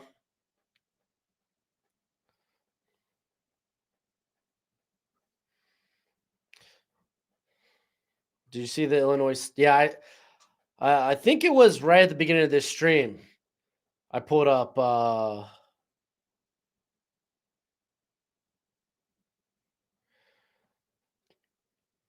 But yeah. I pulled up. I heard North Dakota State ended up losing second round of the FCS playoff. By the way,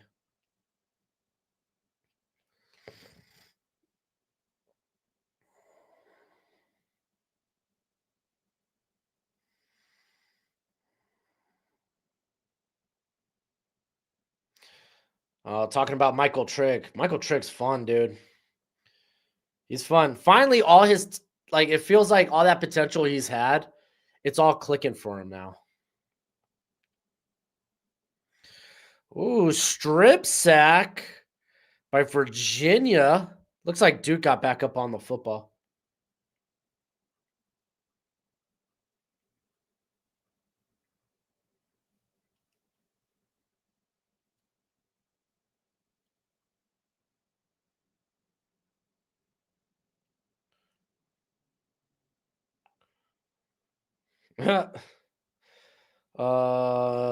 No, I haven't checked out Isaiah Jones. I've heard some good things about him. You can make contact, but you can't improve the receiver's freedom of movement. I think you mean impede the receiver's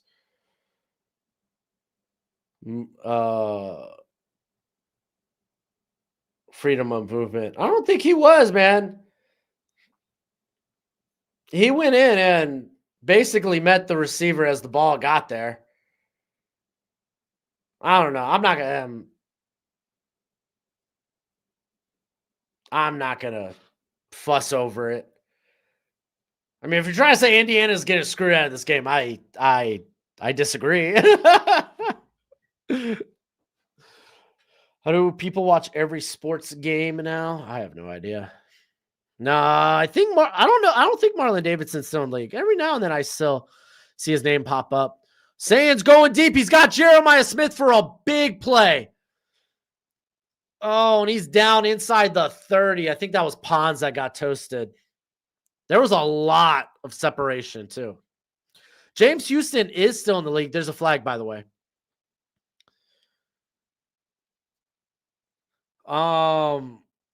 James Houston's, I think, currently playing for. Oh, it's hands to the face on the defense. So it's on Kamara. Yeah.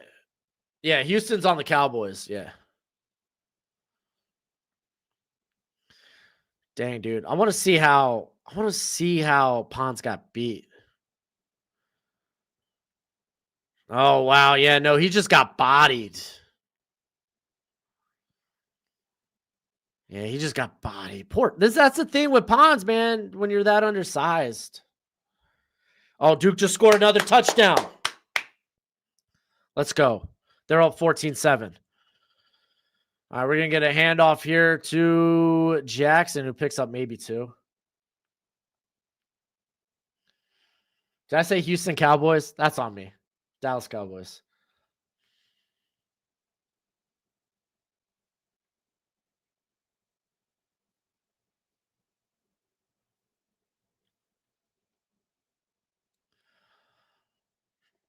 Yeah, I'm rooting for Duke right now to mess up that bracket.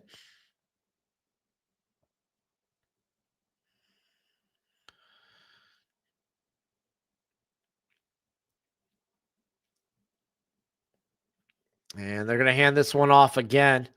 Jackson. Ooh, good hit. And honestly, tackle is that's Amari Farrell, the safety. Oh, there's some pushing and shoving going on. It's going to be 3rd and 6 from the Indiana 7. Oh, you meant he played for the Cowboys. Is he with the Texans now?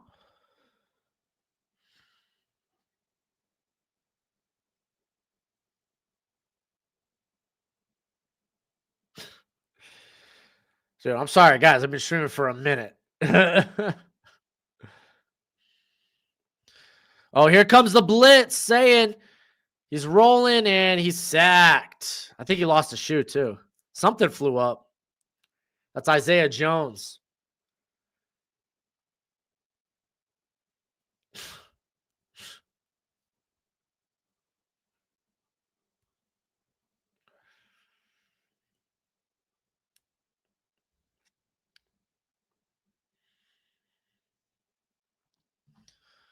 Yep, it was a shoe. Took the shoe off of saying.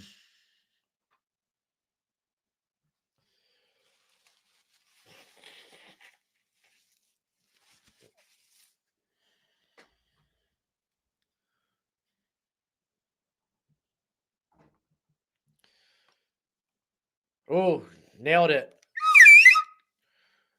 10-3.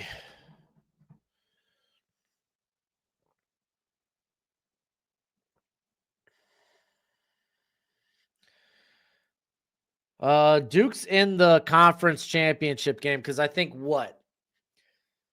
3 of their losses came out of conference. Then every ACC team decided to have 2 conference losses.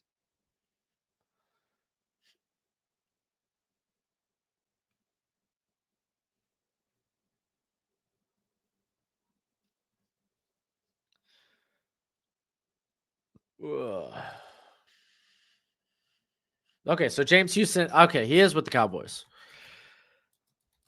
Oh man, I keep forgetting. Freaking, his name's Houston. That's why Houston Cowboys.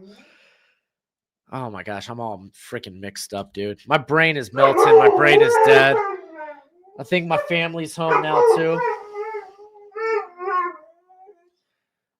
Gojo's out here making himself known.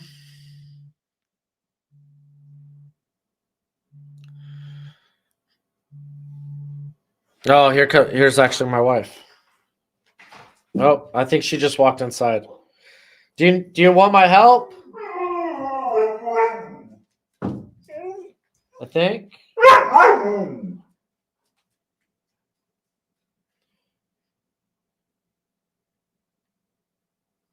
No, not Skycast.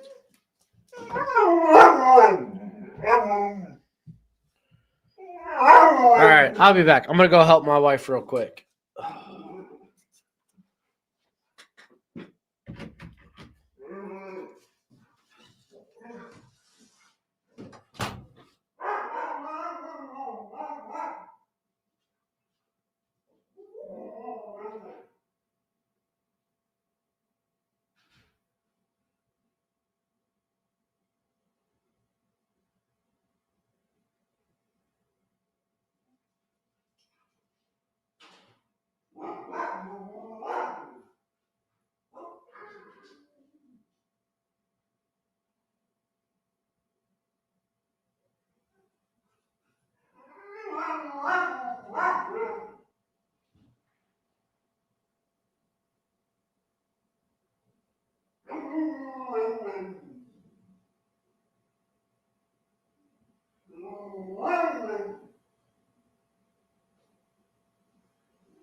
You coming with me, Coach? All right, I'm back. Do I have a sled for my dogs to pull me? No, I do not.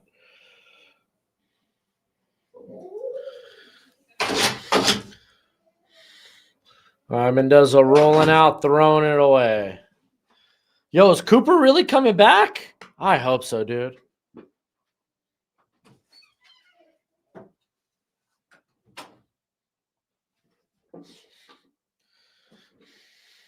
He's on the sideline.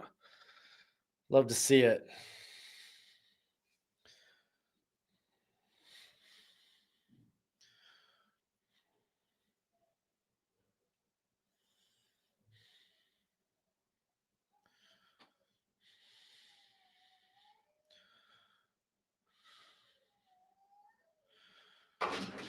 And there's Gojo again.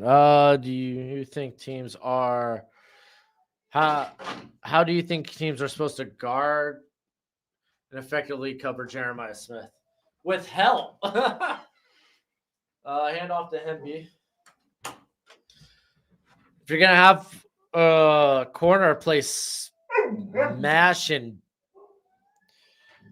okay, Gojo, I don't want your sass, bro. If you're gonna have a corner play press on him, then dude, you have to have help over the top.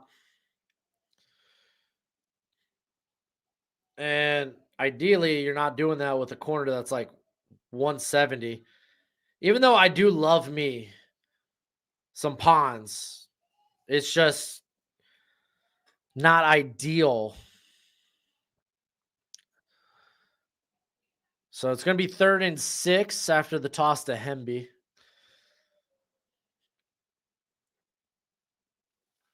If Duke wins, I think Miami's chances go up because I don't think the College Football Playoff Committee will like that the ACC has no representation.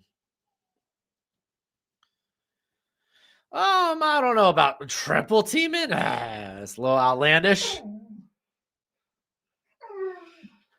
All right, 3rd and 6. You got a man in motion.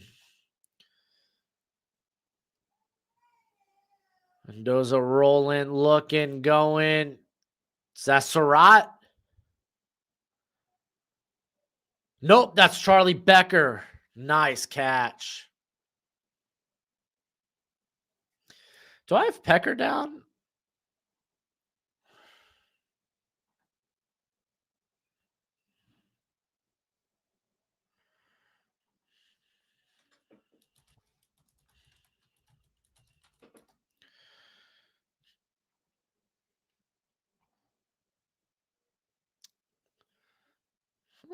Let me put Becker on the watch list for next year.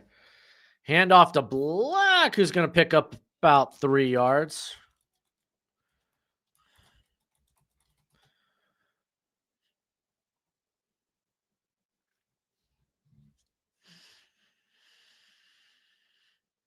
How's the transfer portal impacted evals? Not, not, not really. Not by much, I should say. I just gotta sit and wait for guys to declare or see if they're in the transfer portal. Nothing crazy.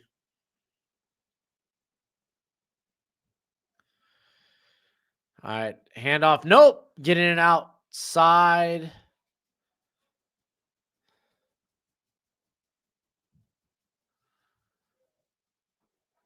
And that's Brady.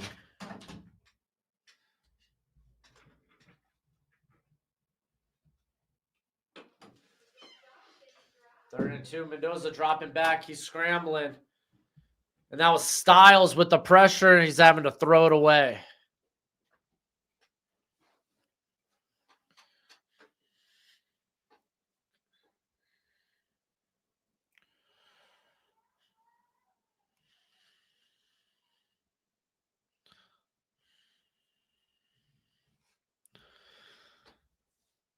Oh, the offense is on the field. Let's go. 4th and 2.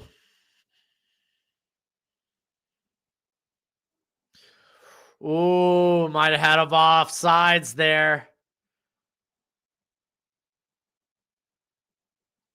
Oh, State, man, got bailed out.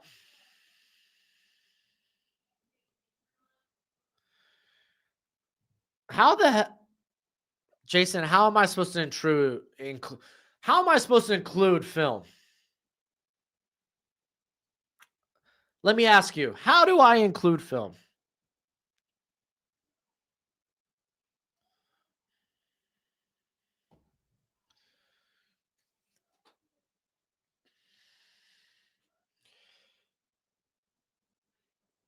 Is Pavia the new Heisman favorite? I haven't seen recent odds.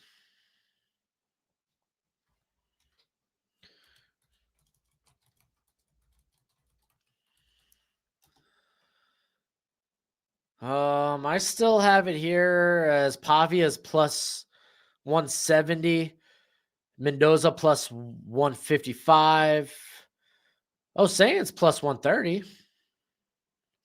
So technically, Saiyans the favorite. I mean, again, that's just one place.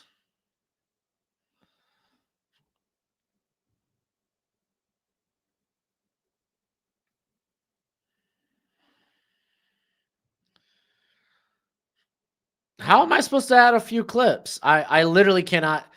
With the all 22 that I use, I cannot share clips.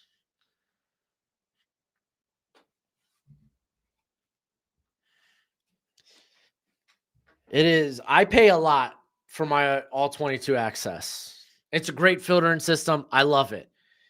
It is.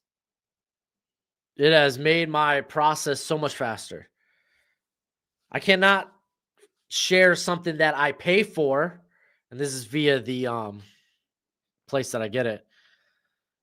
I cannot share something that I pay for in my draft guide, which I'm making profit from.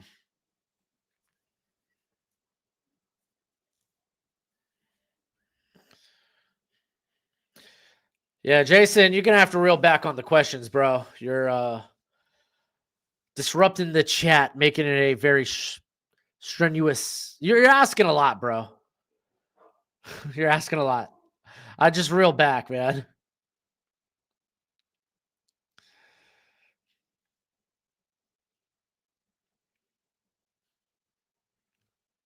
Dylan, we need to stop the out routes. They're killing us.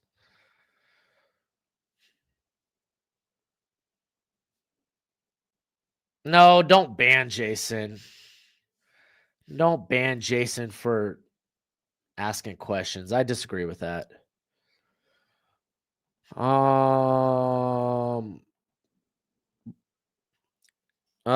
think the Duke game is at a halftime, or at least it's close to halftime.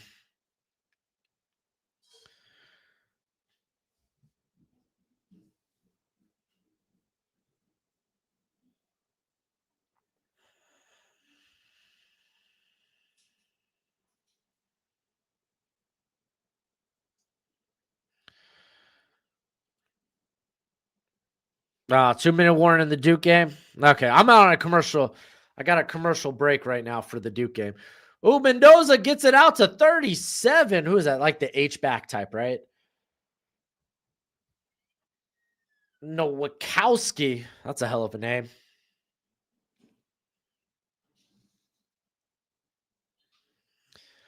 I like that design. I like that.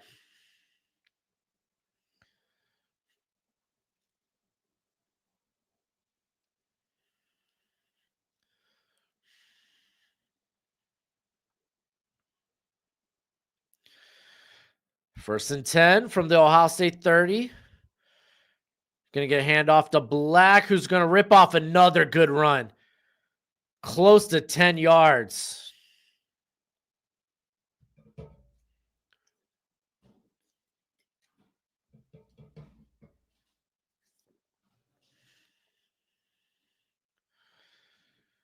Another handoff here.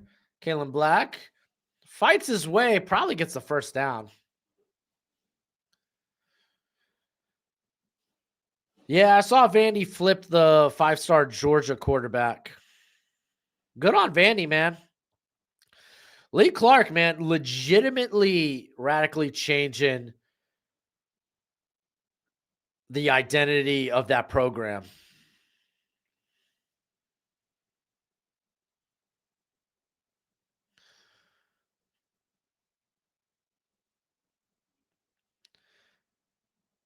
All right, first and 10 at the 20. And Mendoza is going to try to run with it. He trips. Oh, was that Kenyatta Jackson being beaten Carter Smith?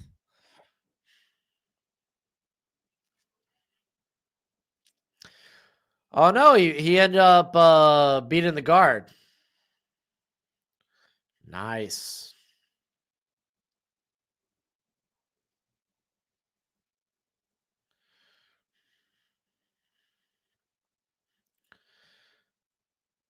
Second and 12.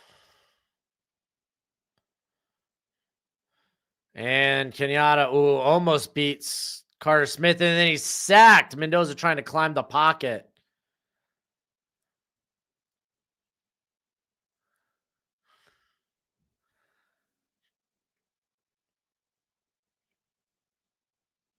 Yeah, that's Curry again, man.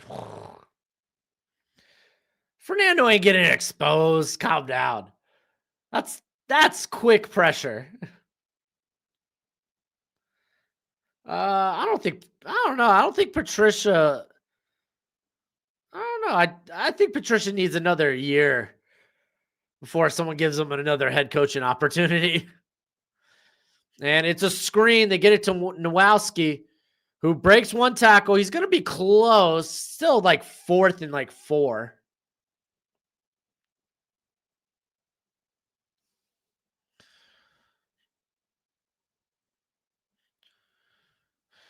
Sig is setting the field goal unit out there.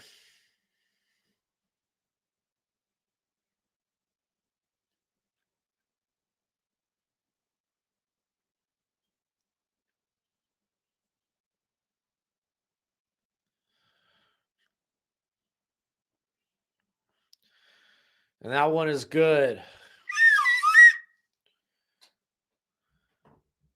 Keep in mind, Ohio State, they get the ball at half. So if they make this the last drive, you want to come away with points and then start with the ball in the second half.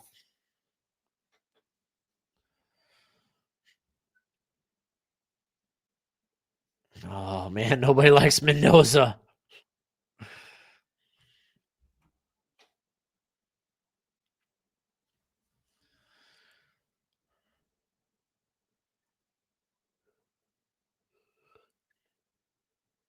Spartan, that's a silly question.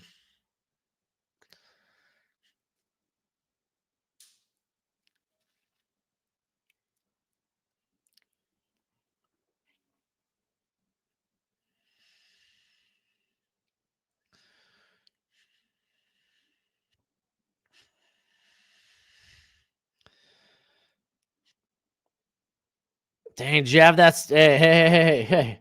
Shy. Hey, I'm not even a big Fernando Mendoza fan, but did you have that same level for Josh Allen?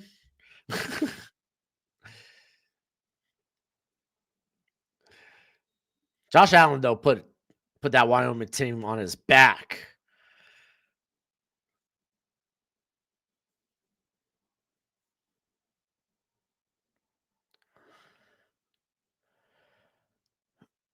Yeah, I could see, dude. Ohio State's a big second half team. Again, they grind you down. The defense is extraordinary for Ohio State. They grind you down. It just allows their offense to get their foot in.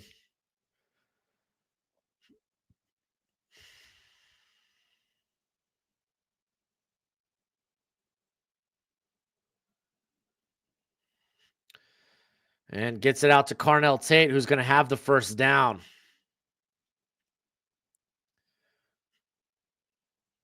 He could be a fraud, Shy. He could be.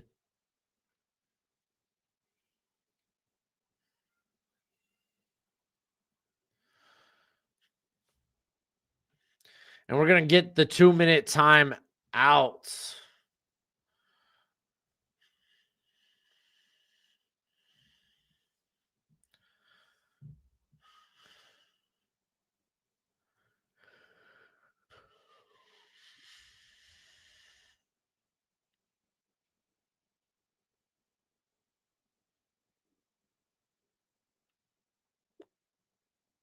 Yeah, all right. So it's going to be 1st and 10 when we come back. On a side note, minute 55 left in the half. Or is this live?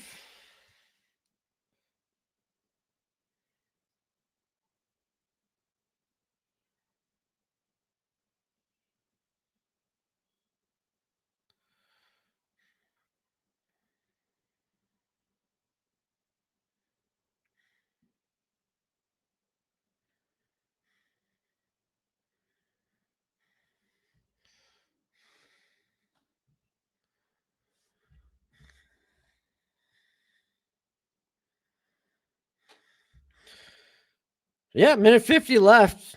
Duke is punting. Looks like they're punting.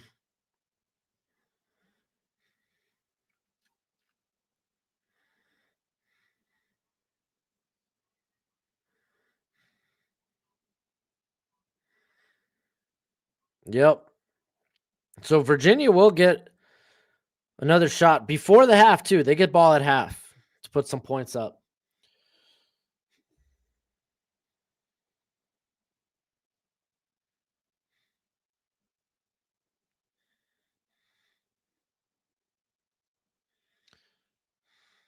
All right, be easy, William. You take care.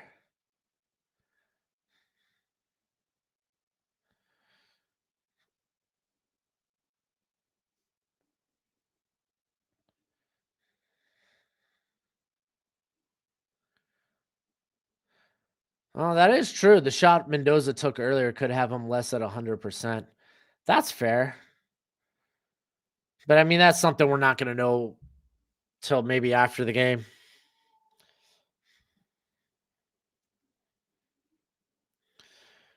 Oh, we're only halfway through the game. Mendoza still has a second half. Oh, man. Duke's defense is rallying. Golly.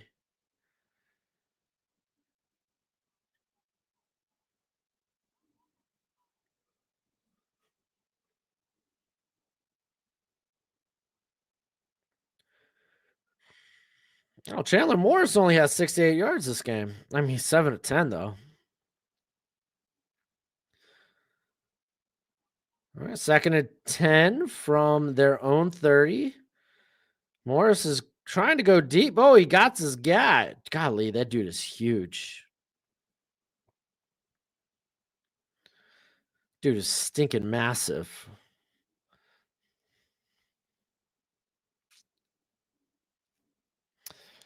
Probably won't stream the Navy Army game. I'll just appreciate that one from home. Be easy, Jason.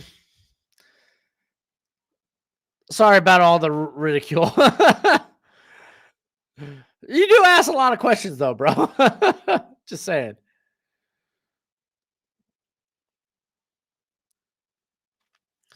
All right, 1st and 10. We're gonna get a handoff to Bo Jackson.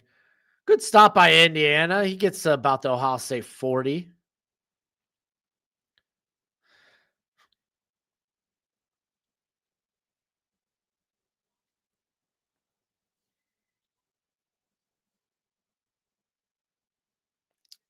We're gonna do a mini stream after the game, talking about potential scenarios.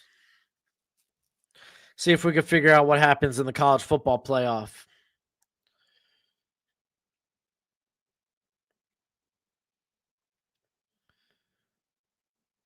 And saying wants to dump it off to his check down, but good defense. Isaiah Jones with another sack. That's the second sack of the game.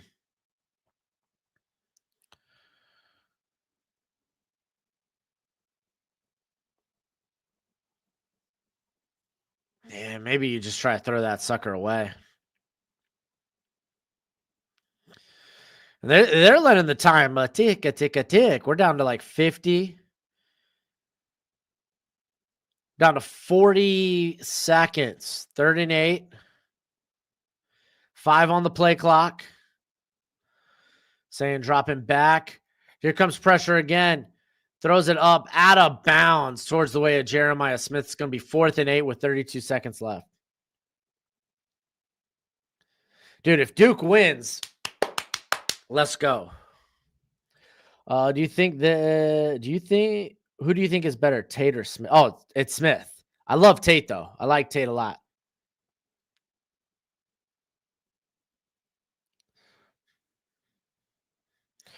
Well, I mean, Smith had the big play downfield where he beat Pons just with physicality during the route. Tate also had the touchdown. He had the first down early on this drive. They whistled the play dead.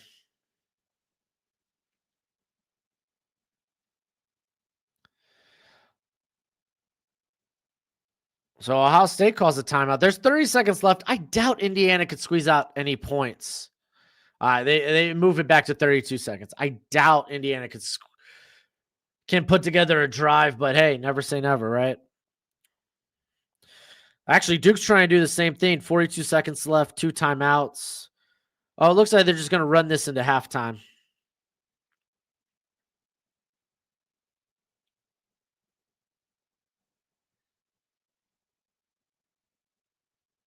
Jeremiah Smith's not eligible for this draft.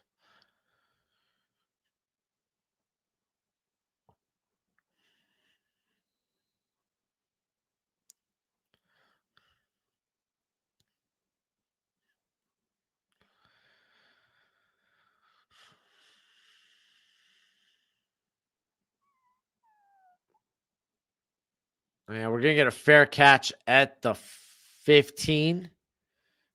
Tough ass, but a chunk play could change things. That is true.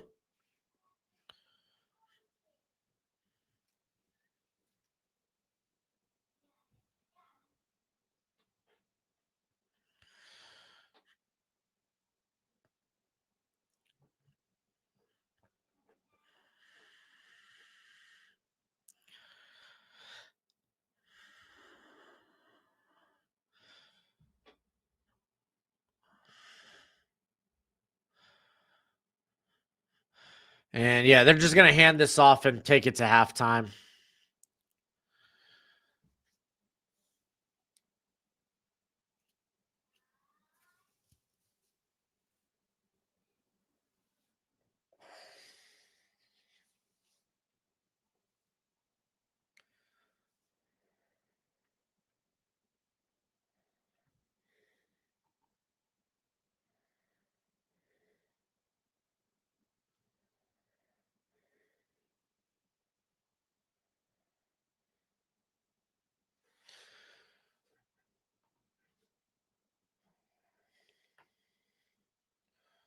All right, there we go.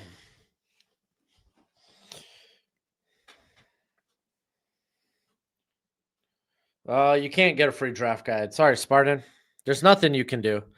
What you can do to get a free draft guide is pay me $30, like everybody else. Speaking of my draft guide, I guess I'll shoot a promo for you real quick.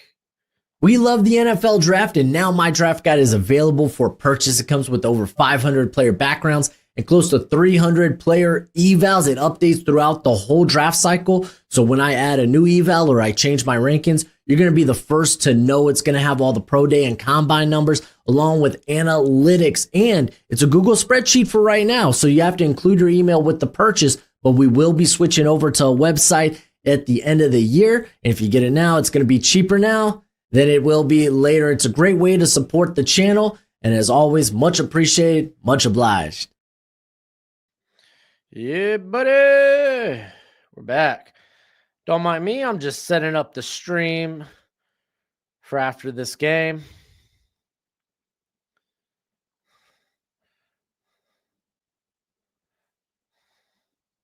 Because I will hunt you down. That's right. Try my best to make sure everyone gets a draft guide who paid for it.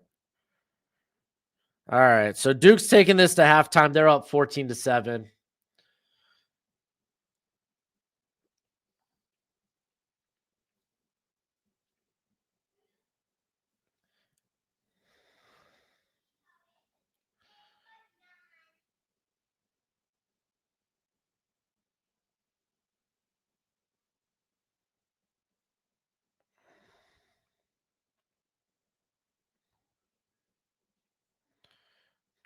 Oh my gosh.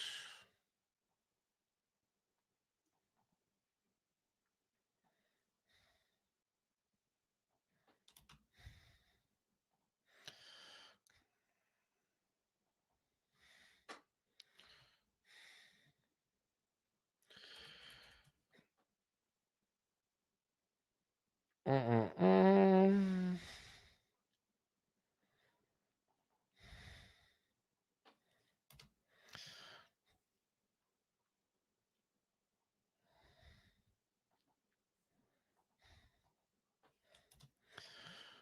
Let's see. Blah, blah, blah, blah, blah, blah. Okay, cool. All right. Just setting up the live stream for after this.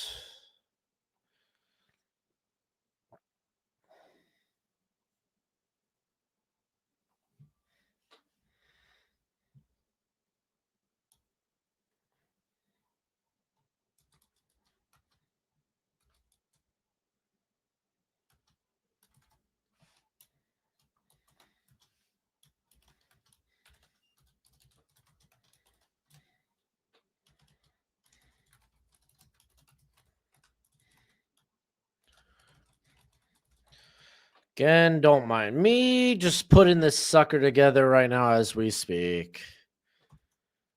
Oh man, late night to dude. This has been a long day. I've been streaming for close to what?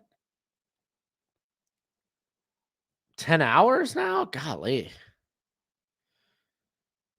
I will set up the stream for 9:45 my time.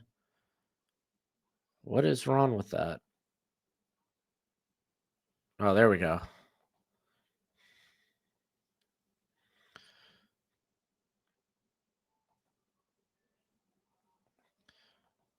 Bam, there's a stream. Cancel. Okay. Oh no, actually need to go back to that.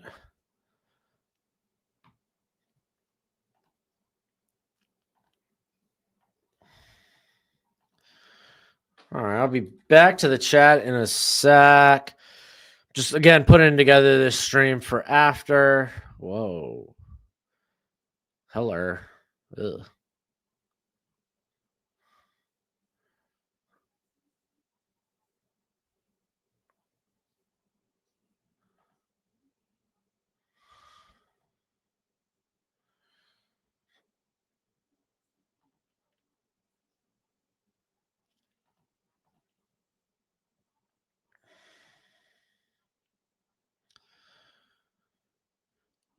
Oh, buddy, man, I'm hoping I need this Duke win the worst way. I need this Duke win in the worst way. Medium. Save.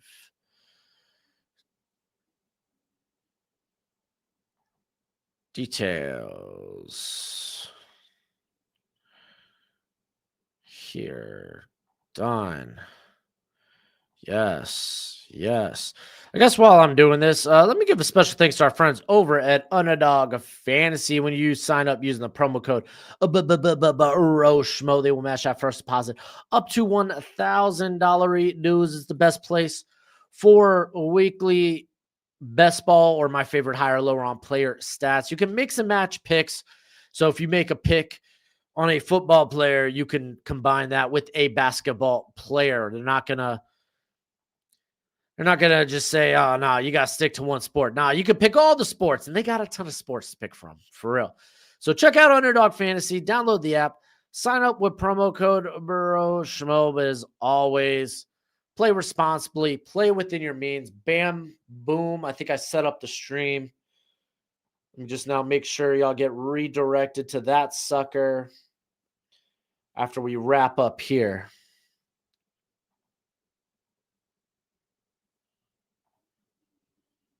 Yep, there we go.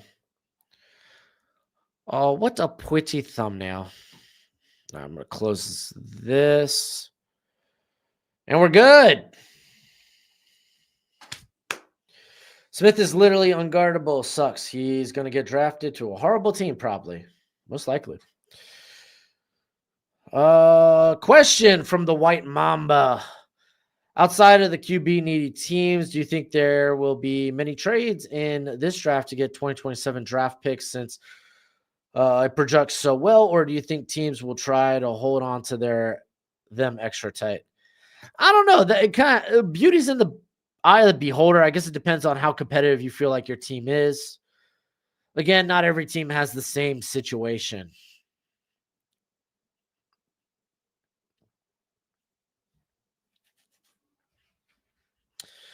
There's always going to be years where a team will sell themselves on a prospect and feels like, hey, we can't move this pick. No way, no how. Not going to let it happen. Should have took the under in this game. Golly, what was the under for this Ohio State Indiana game? Or what was, I guess, the total?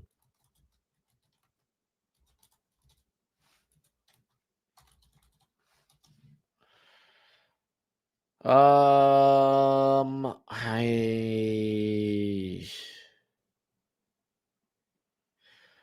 was 47.5.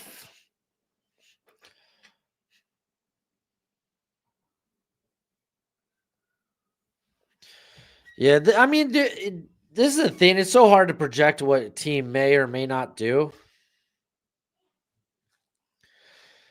And I mean, I say this all the time when I do trades in a mock draft. We have no idea what a trade will look like. We could guess, but teams have different value charts when it comes to the draft. So it's gonna it's just gonna be different from team to team. It's gonna variate. So it's really hard to project in general.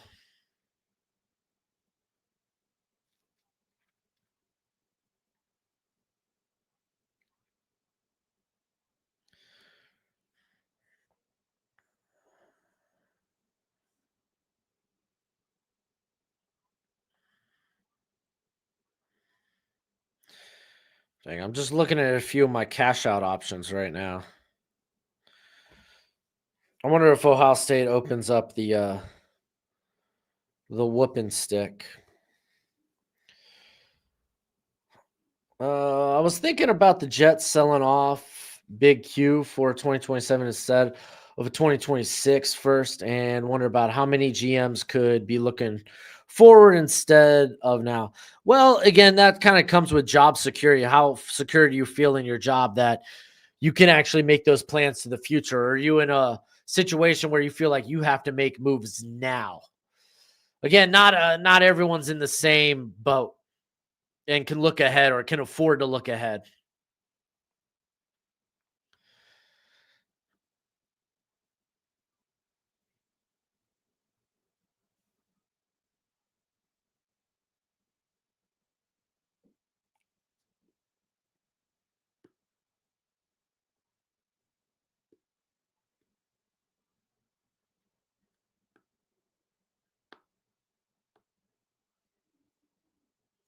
Jamari Taylor with the nice run after the catch. I'm looking at these Duke highlights right now. I missed out on the Virginia touchdown.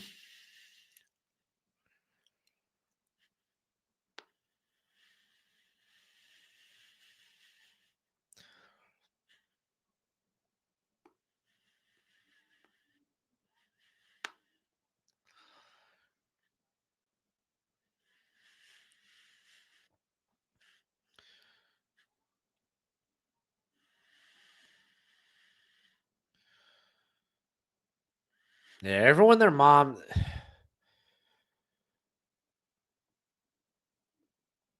Mario Cristobal here trying to make the claim for Miami, man. Golly.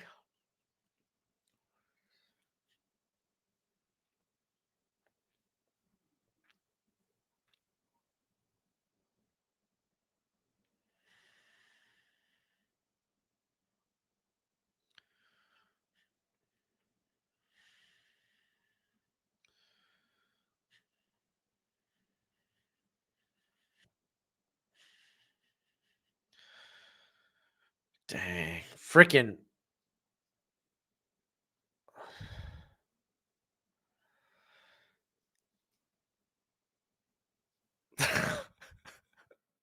Oh my gosh, dude. Right now during the halftime show, they're showing all the head coaches, Marcus Freeman, Mario Cristobal, Kalen DeBoer, all making their case. And I'm gonna be straight up. I think Notre Dame has the worst case. Like he even said, "Hey, this whole time the argument's been between Alabama and Notre Dame."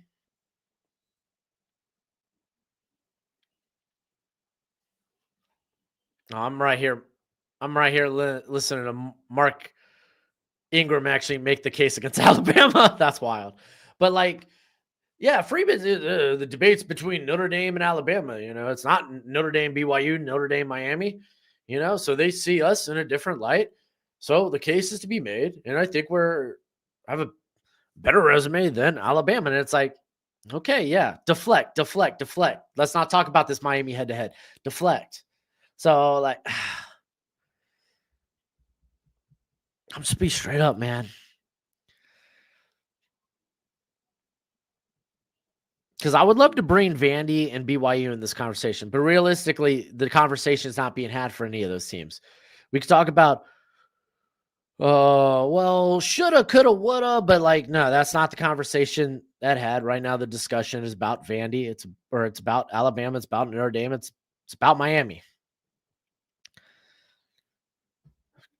Freaking Kalen DeBoer, he brings it up.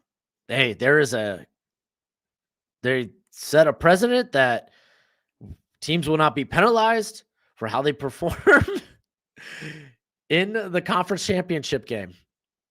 We'll see that. Vandy Notre Dame would be a fun game. I like that.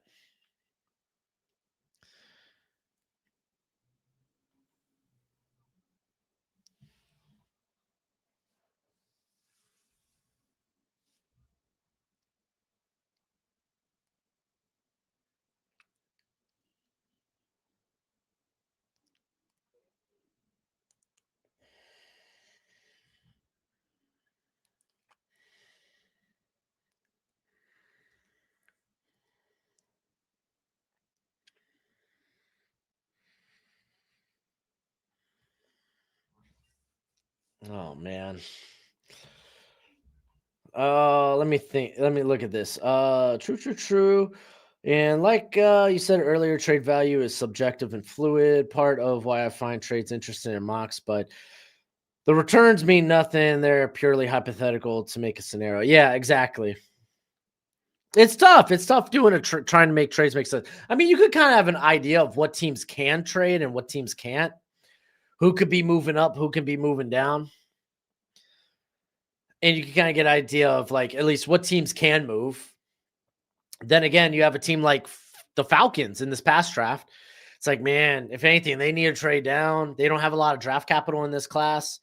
I can't see them moving up unless if they throw future draft capital away, which they ended up doing to move up to go get James Pierce in the first round after selecting Jalen Walker. So it's hard to kind of figure out in general. I think the 2027 draft for quarterbacks is going to be crazy. It's going to be nuts. Lenore Sellers could likely be coming back. Dante Moore potentially coming back. But then you have Arch Manning, John Mateer, I feel like comes back.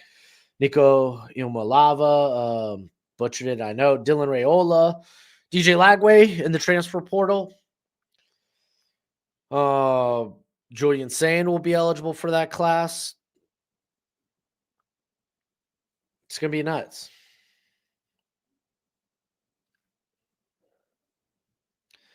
Yeah, Mamba, you just kind of echoed that sentiment I had. It's going to be fascinating, nonetheless. Buckle up. It's going to be a nutty ride.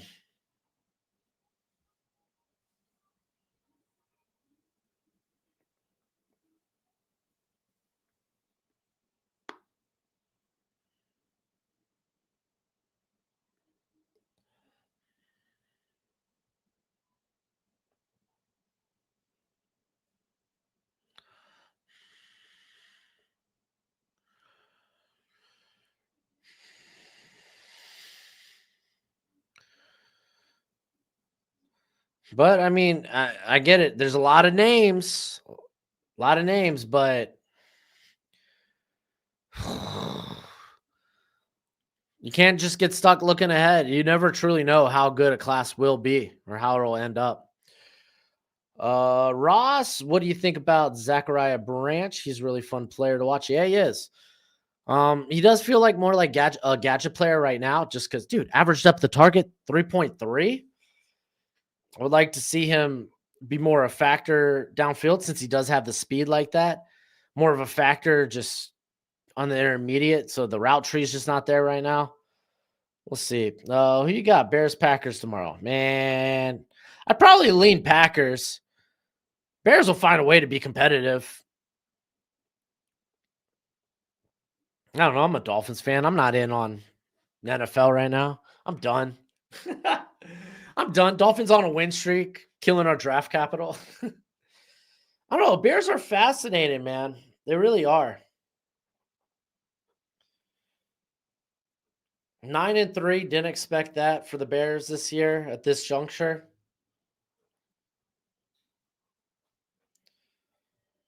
The run game's been insane. It's been nuts.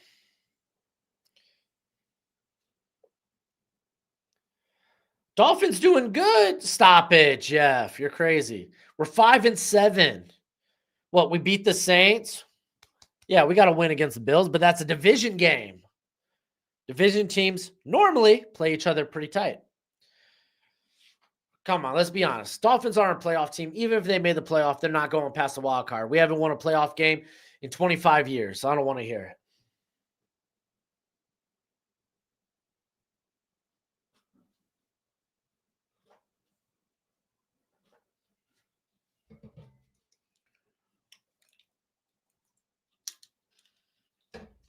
Hey, here we go. Dr. Pepper cans.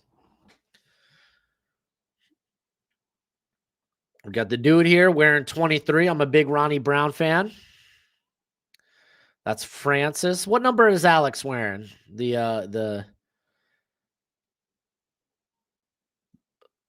What's the gal? What number did the gal wearing? Come on, guys, zoom out. I want to see. Oh, she's wearing 23 too. Duh, it's freaking Dr. Pepper. What am I saying? 23 flavors. Idiot. Oh, dude, she's way faster than him, and she's nailing it. She's up 4-0, 4-1. Oh, dude. Oh, she just missed. Oh, she's back on a roll. 2 straight, 3 straight. No, but he's starting to go fast too. Oh, he's found his rhythm. Hey, go back to the score, guys. What are we doing here? Oh, man, the guy just took the lead. He's only up 1, though. And he's going to seal it 18-15. Wow, what a comeback, dude. She was rolling. But then he just got in a rhythm.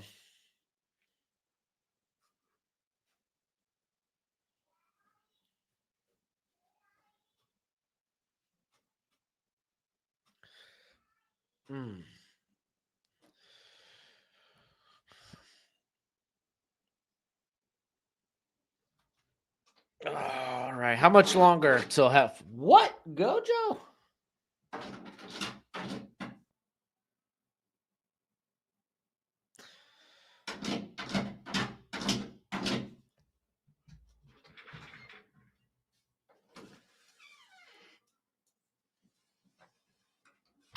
Hey.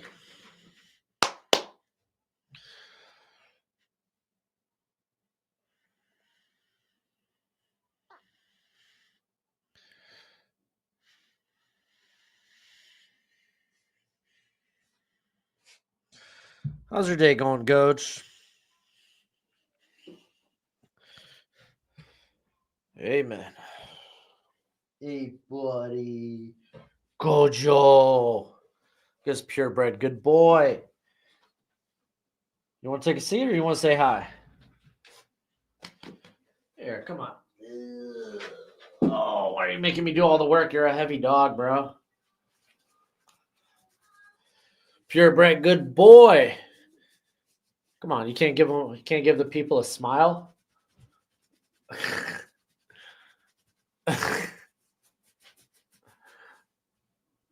No smile from Gojo today. Oh, you missed my leg. You okay, buddy?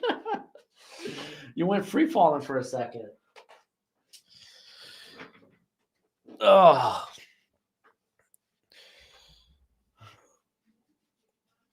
Oh, always great getting in to see the puppers, dude. I freaking love Gojo. There's another dog. She's not camera shy. She's not about it. I do love me Aquila though, but Gojo's definitely more of the hog the spotlight, wants all the attention type of dog. Aquila's she's more like a cat. Like feed me, fill up my water. I'll let you know when I want love.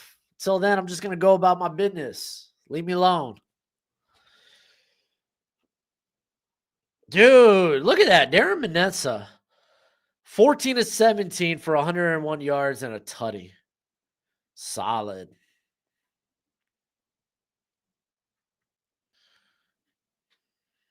Gojo's just a star.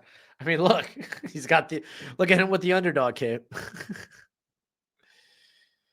All right, let's pop on ESPN Network, see if we got any news.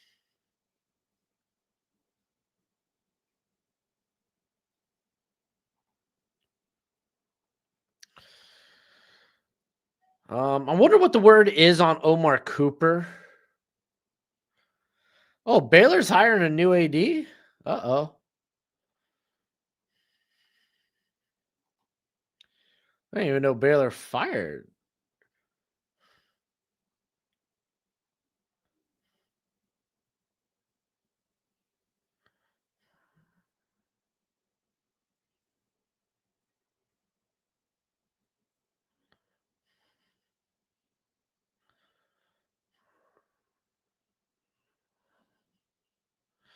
Oh, no. Rhodes stepped down for personal reasons. Got it.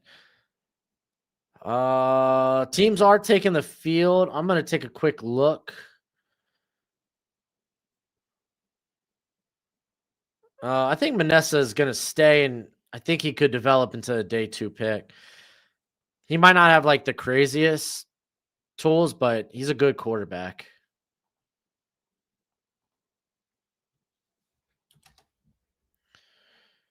All right, let's find us some Omar Cooper news.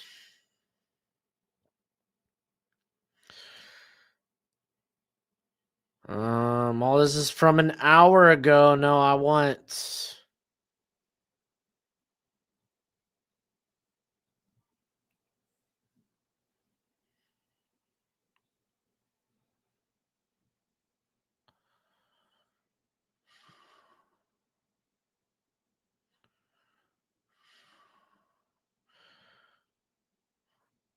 Oh, I don't see any recent news.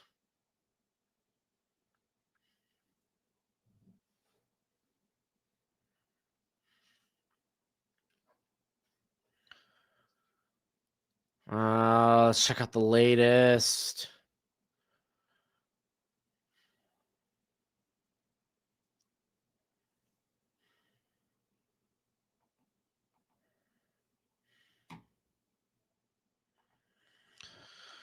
I know Ohio State's actually going to return this sucker. And it gets that out to what? Like the 26? 27 officially.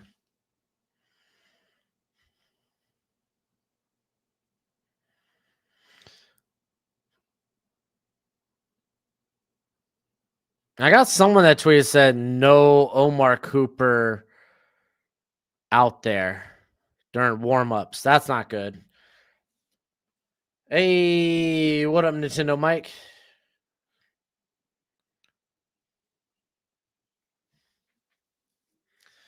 We're going to get a fake handoff. It's going to dump it. Is that Claire? Oh my gosh. No, I think that's the other tight end. And he took a freaking tumble, a spill.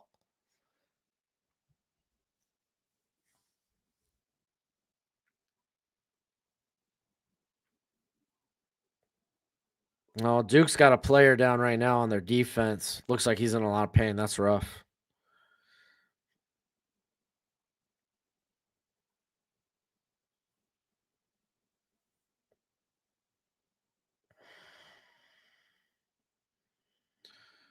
I don't know who's down. Oh, Bo Jackson, big gain. Let's go. I'm here watching the Duke Virginia game. What the heck am I thinking? 20 yards for Bo Jackson. All right, the Duke player's getting up on his own power. That's good to see. That's Stone. Don't know who that is, unfortunately. You just got out of the game? What game? All right, second and 15. Oh, for the sack. Gamecast is ahead of me. Uh-oh, I'm going to have to keep tabs on the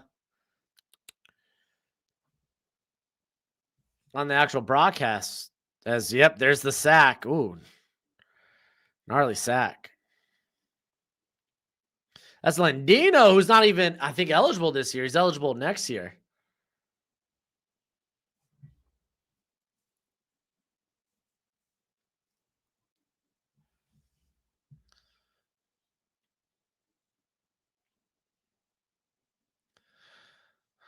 Oh, hockey. Gotcha. Gotcha.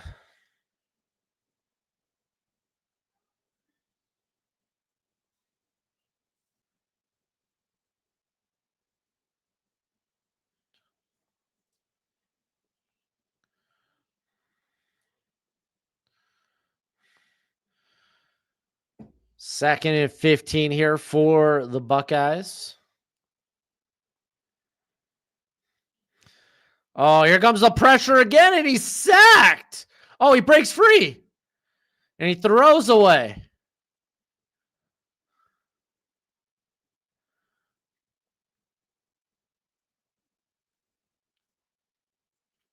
That's wild.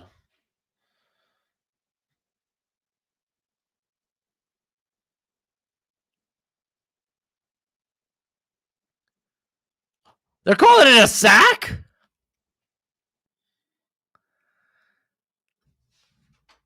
Oh, that's a bad call. That's a really bad call. Now it's 3rd and 29. I can't believe that. How did they call that a sack? Sounds like there's whistles. And who calls it? Indiana calling a timeout. That's wild that they called that a sack. That's not a good call.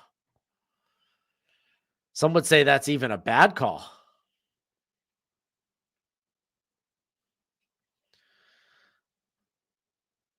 So broadcast has it at as 3rd and 27. I mean, regardless, 3rd and hell long.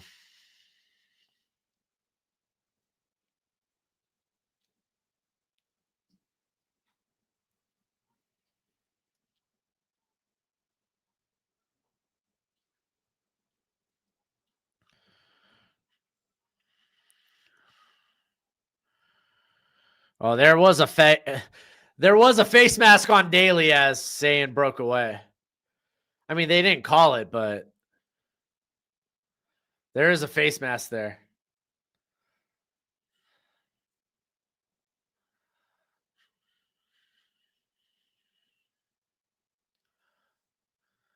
Yeah, they probably run this.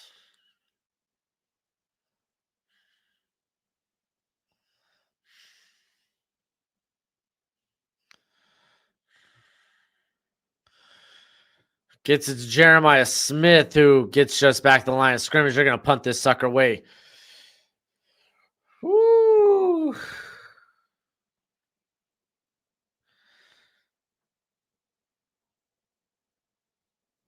I mean, hell, that was after allowing the big run, way to clamp up Indiana. Golly.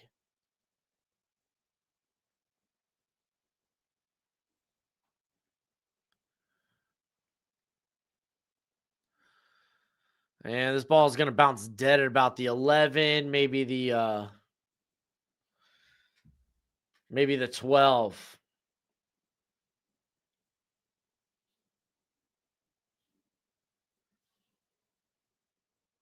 And Virginia right now driving, open to drive of the second half. They got second and like 3 from the Duke 14, Duke 13.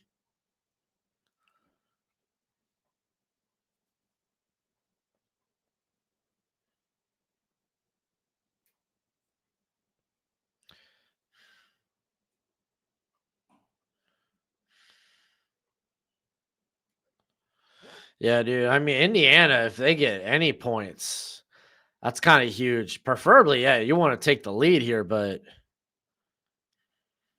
we'll see.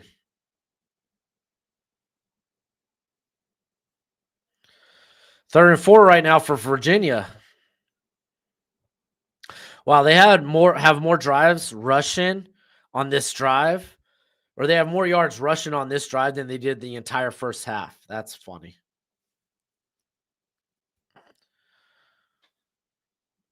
Coming out on the pistols, Morris, he's going to hand it off. And first down, it's going to be first and goal from the Duke 5.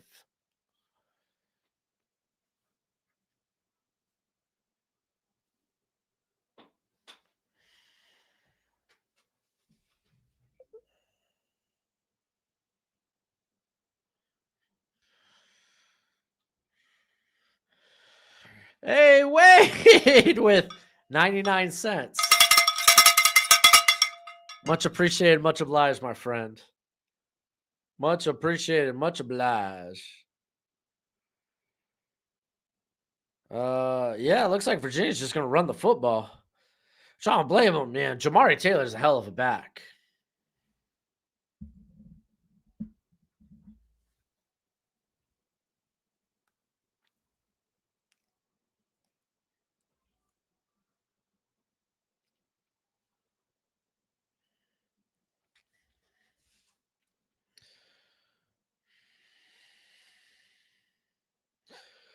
If Indiana wins, you'll get a bigger one. We'll see. We'll see.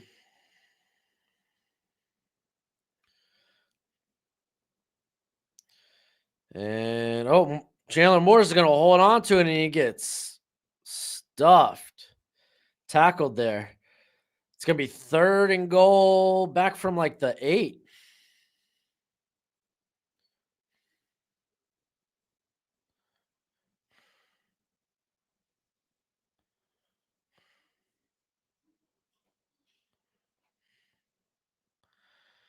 All right, first and 10 coming out of the pistol. They're going to hand it off to Hemby.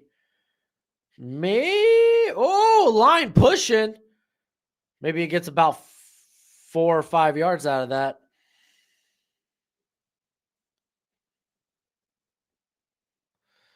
Oh, and dude, Chandler Morris almost, oh my gosh, scrambling for his life, throws it up into the end zone. I thought it was going to get picked. Didn't even see the Virginia wide receiver there who made a good play on the ball. But it's going to be fourth and goal. That's wild. All right, second and 5 here. Hemby motioning back to the backfield. And going to get the handoff. Picks up about 2 or 3. It's going to set up third and very short. And Virginia, they kick a field goal.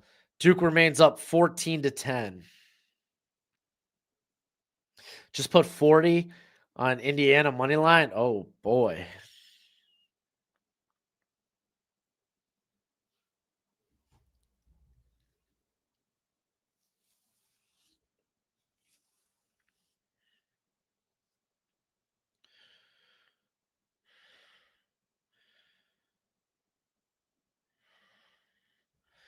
All right, Mendoza is actually just going to take the drop back. Oh, he's going deep. Oh, what a pass to Charlie Becker. Oh my gosh. What is that? 51 yards? Oh my gosh.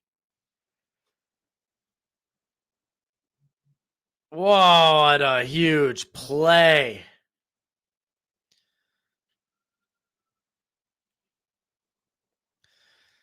Oh, and they're going up tempo here, and they're going to hand off to Hemby. Who? Hey, he's running hard. That's a 10-yard gain, and they're inside the 20. Uh-oh, watch out. Dude, that wasn't a beautiful pass. That was an extremely beautiful pass by Mendoza. Yeah, there's that. Yeah, dude, Becker. I literally added Becker on the watch list today for summer.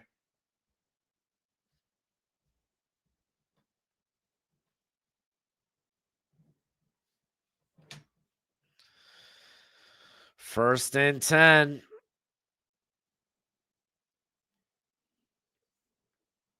Mendoza is going to hand this one off, and I believe that's Black, who's going to pick up 2.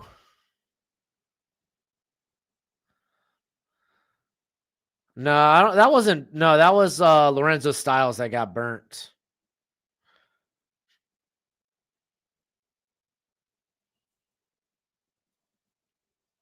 That halftime speech must have hit.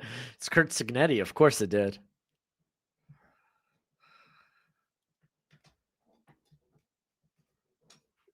All right, 2nd and 8. Now with Nowinski in motion. Nowinski. Oh, Mendoza looking to run. I think he's just throwing this sucker away. It's going to be 3rd and 8.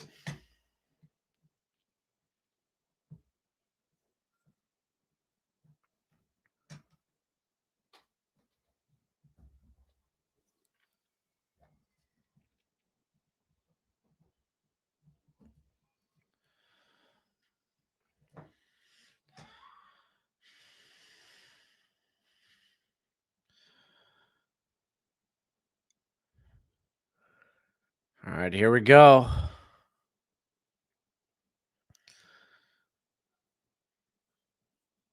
Oh, they got Surratt in the slot.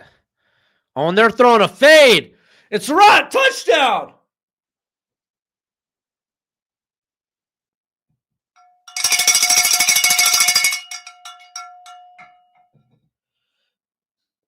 Dang, Surratt. And that was on Lorenzo Styles, too. Oh, maybe it wasn't Styles that gave up the big play. I think it was Jeremiah Matthews. Run back up to my mom's. Everyone's asleep? The girls are on the couch. I gave them melatonin. They're watching Pokemon. When I get back, I'll put them in bed. So I already forgot her water bottle. So I'm going to go get it. Going up there just for a water bottle? And some other stuff. Okay. I was going to say. I have proof. This is from my mom. It's like Christmas decorations and stuff. It's outside the front. Oh, okay. I was going to say, just for a water bottle, that's a little crazy. No, but there was cute like kitchen Christmas decorations for the cabinet that I want. I got you. Do that for the field. Post this all the way? No. Yeah, not with them out there. The TD was on Matthew, so I got it mixed up. Here, let me look.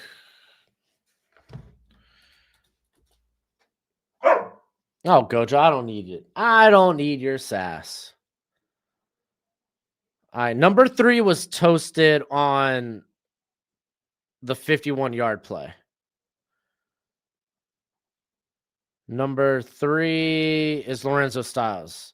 And it was number 7 on the touchdown, which was okay. I just had it backwards. Got it. Got it. Where is Alex? That's always a good question. All right, Gojo. I get you.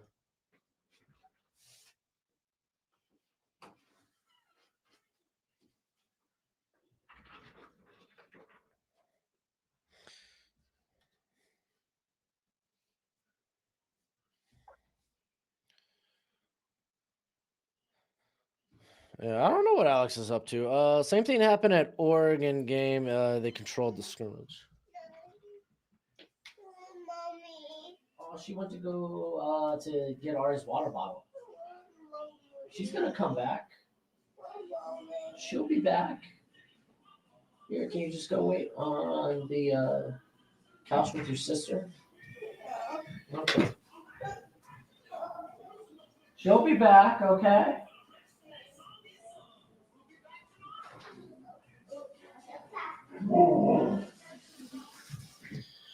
All right.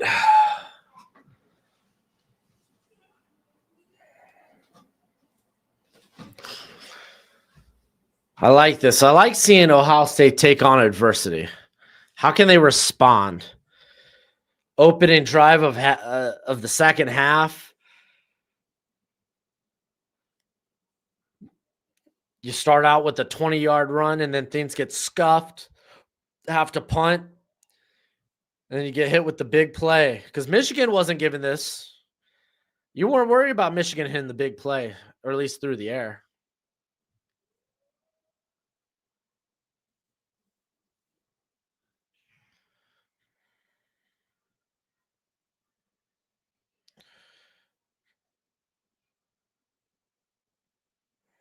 Oh, Duke is moving. They're in the red zone right now. 1st and 10 at the Virginia 15.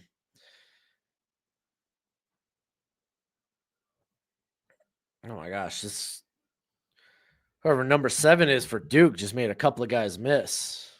Very nice. Touchback, we're going to see Ohio State with the ball at the 25.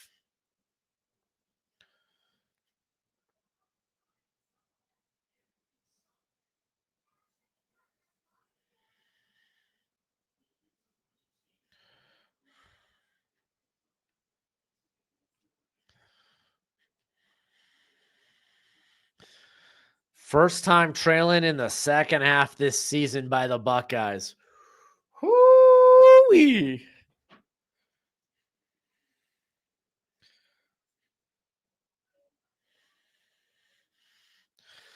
If Miami wins tonight, does Mendoza win the Heisman? Probably. It was kind of already feeling like whoever wins this game tonight probably wins the Heisman. All right, 1st and 10. I imagine they're going to try to get the run game going. And there we go. We got a handoff to Bo Jackson. Nice gain. Gets out to about the 32. It's going to be 2nd and 3.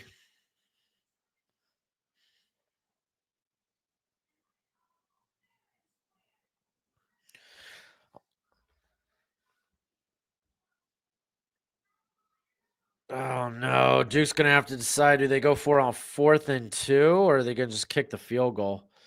All right, here comes 2nd and 3 for Ohio State. Dude, I know that's an insane set. Ohio State has not trailed in the second half ever. And they're going to hand it to Jackson, and he is smothered.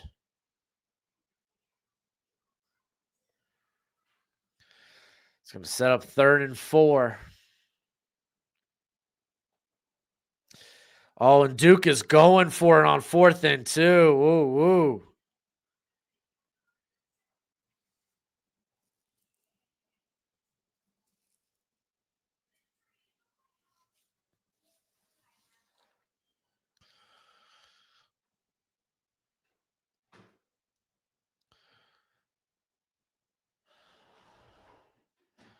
I'm saying dropping back. Ooh, throws it in very tight coverage, but oh, that's Ennis that comes up with it. Nice catch.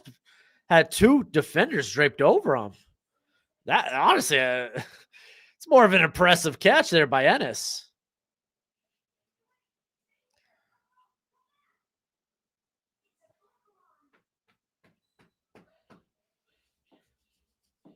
All right, Gojo, are you gonna go just literally plaster to my hip right now?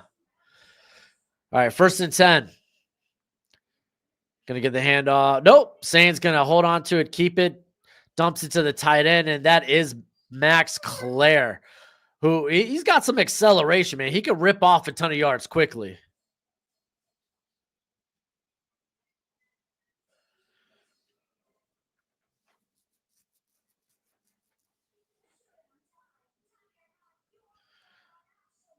Oh, honestly, also had Jeremiah Smith over the top, kind of like a levels concept.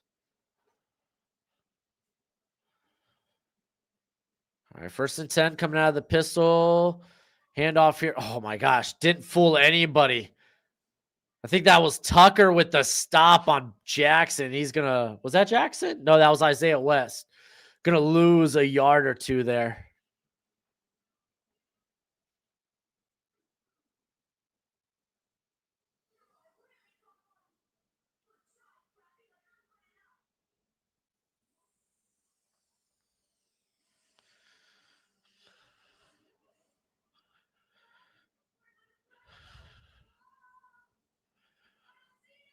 All right, 2nd and 11. Fake play action. Hits Jeremiah Smith. Great catch. That was good coverage by Pons, but what can you do? So that's going to be 1st down at the Indiana 27, I believe.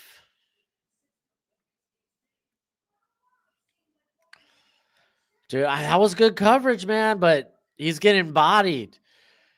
Jeremiah Smith's just too strong. Hey, you want me to put that on you? Yeah.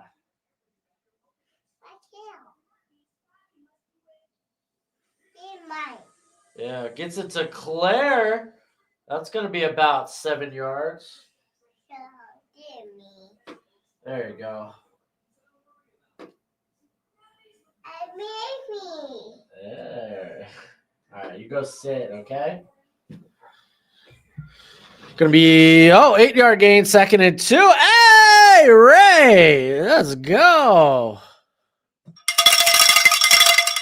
With the super chat. Much love. Missed the Tech game live stream, but was impressed with Jacoby Williams. I think there was a lot of players to be impressed with when it came to Texas Tech. Jackson's going to pick up the 1st down. He's inside the 15, down to maybe the 14. Edward, phone on 34%. Dude, it's not, dude, it's tough when Smith is 6 inches taller and what? 30 to 40 pounds heavier, too. That's rough. All right, 1st and 10 here from the 14. Coming out into the pistol, you got Jackson behind Sand. Smith up top. So more of a heavy formation. Oh, rolling out is Sand. He dumps it to the tight end. Very nice. It was basically a chip and leak. I like that. You work everyone out to the sideline. You have this late guy come out across. 50 pounds? There ain't no way. Is it 50-pound difference? That's insane. Oh, Edward, well, hopefully your phone could stay with us. 2nd and 3.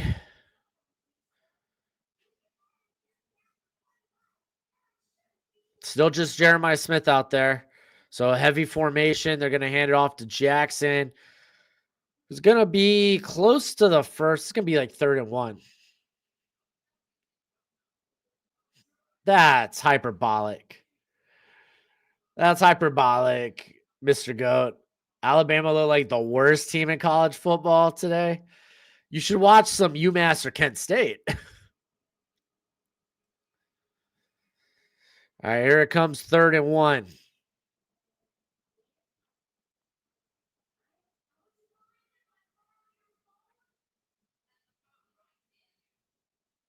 There's a good answer from Ohio State.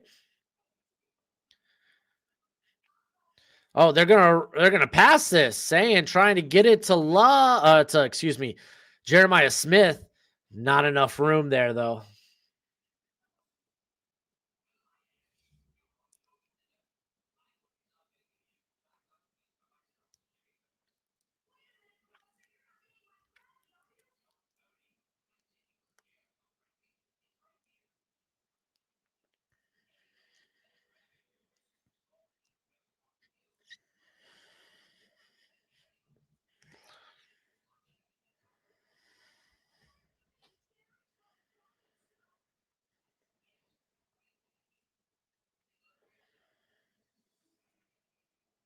And they're going to go like tush push quarterback sneak. And I think he may have got it.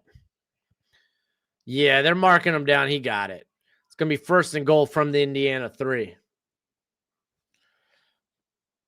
I legitimately think Alabama has a better chance to make the playoff than Notre Dame or Miami. So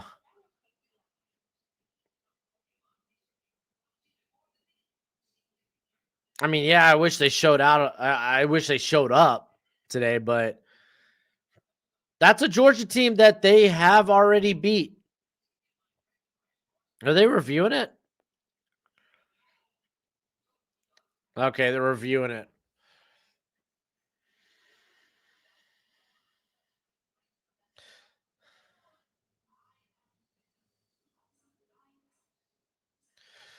I don't know if that's English, Mr. Goat. The way Alabama lost its game today, then I'll deserve to make the playoff at all. I don't care. I don't know. Yeah, I don't know what you were trying. I'm assuming you're saying you don't care the way that they listen. You don't care regardless of their resume. Resume should matter. You shouldn't just take this one game and grant it, bro. Bro, I haven't seen the replay. Wait, so I can't tell you. I don't think you throw away the resume, especially if there's this precedent that you will not be penalized for playing an extra game, watching the college or making your conference championship game. And yeah, you lost in a devastating way. Not great. To a team you already beat in their stadium. I wouldn't take Alabama out. I'd keep them in over Miami and Notre Dame.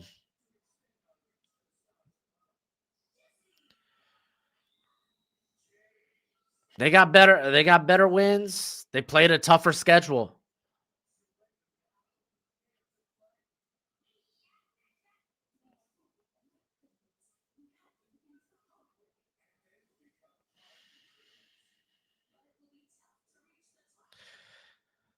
Yep. Good teams have bad days, and Alabama had one bad day today.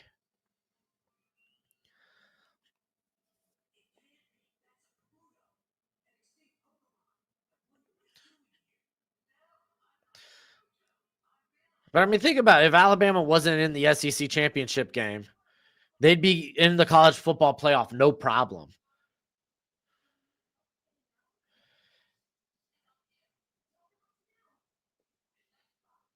Why is the board watching the game so closely? Dude, this is all not propaganda. That's not the word I'm looking for. It's made for TV. That's why the board are watching the games, bro. Dude, do you think these freaking athletic directors have been watching these teams all year? No, they got a job for their own program. Some of them in the midst of coaching searches. You think they've watched every game they've gone through? They've compiled the stats? You think these guys are the freaking experts on anything?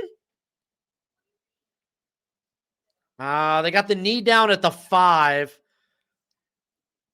So the ball's probably down at the 4. Where was the first down marker?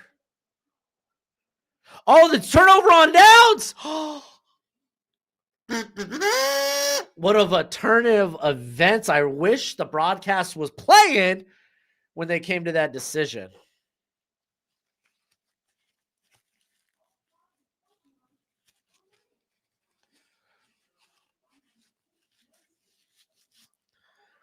Hand off to Black. He might get a yard there.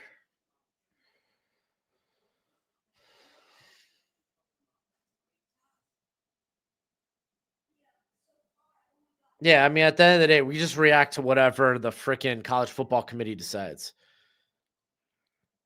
But I'm not going to act like these guys have an actual freaking process. I'm not going to give them that credit. Dude, just listen to the head of the committee, what he says sometimes during the college football ranking shows. Well, Alabama was up by 17 on Auburn at one point in time, and that's why we're going to put them ahead of Notre Dame. Hey, gets it to EJ Williams. First down for Indiana. Indiana's catching their stride. Watch out. Like, bro, they were up by 17 on Auburn? Dude, that game ended up being tied at 20. What the hell are we talking about? Are we serious? You got Caden Curry down on the field right now. Well, he's got a knee down on the field.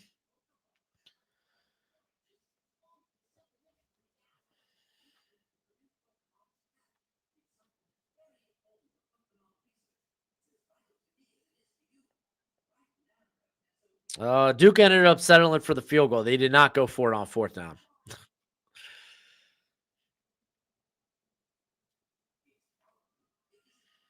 Top tier process vibes.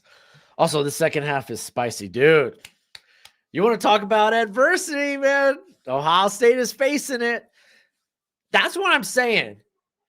I don't care how this game ends. Here is your first and your second seed, and then Georgia 3, Texas Tech 4. Now, why? Okay, let me ask you this. Echoes, why do you think Alabama doesn't deserve to get in? And can you give me something outside of they got pounded in the SEC championship game?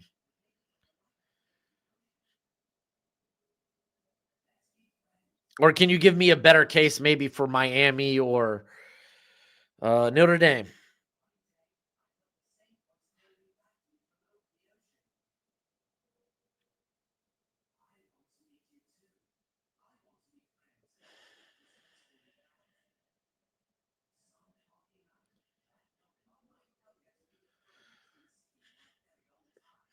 Oh, don't look now. Virginia's driving. They're inside the Duke 30.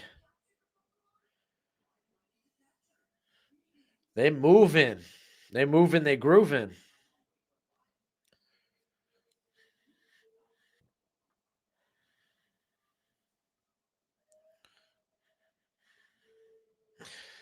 Dude, can we just appreciate what Kurt Signetti has done the last 2 years with Alabama?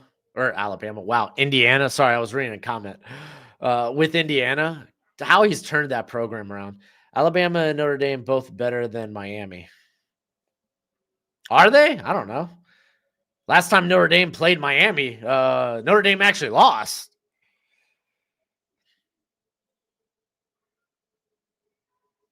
They just got pounded today. I'd rather see Notre Dame playing a team like Georgia. Dude, Alabama beat Georgia at Georgia earlier in the year.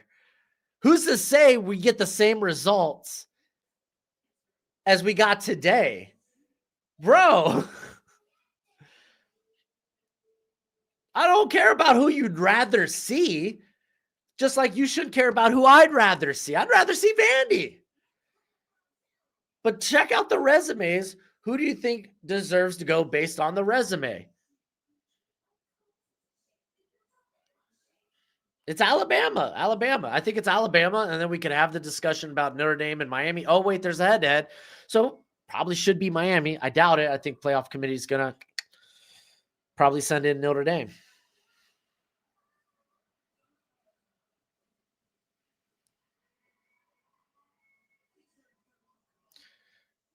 Sure, Alabama could run all week at practice as they prepare for the college football playoff.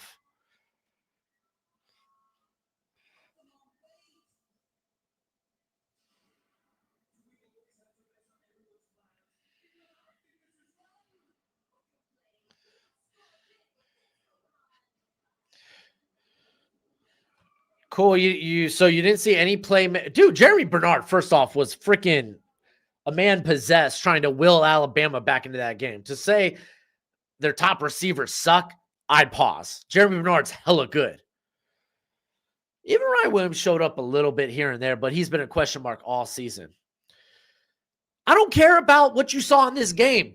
Tell me about their resume. What tells you, no, this team doesn't deserve to be in? Talk about their resume, not what they did today.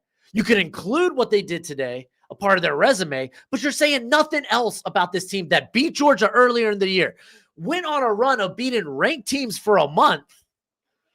Like, what are we doing? They have a way better strength of schedule compared to Miami and Notre Dame. Their win against Georgia is a better, more high-ranked victory than anything Notre Dame or Miami's put up this year. What are we doing?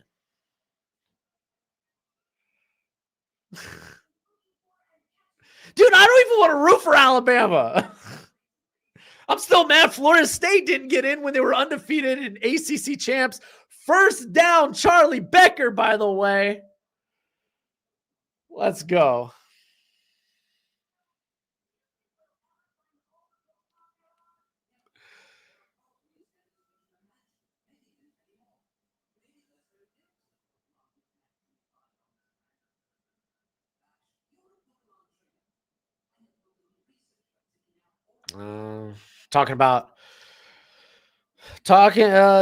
You got the broadcast talking about missed holding call. I think it's kind of whatever.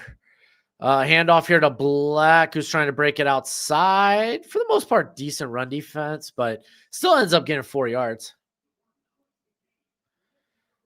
Alabama's defense didn't show up at all in the game. Bro, I thought their defense was the only thing keeping them in that game.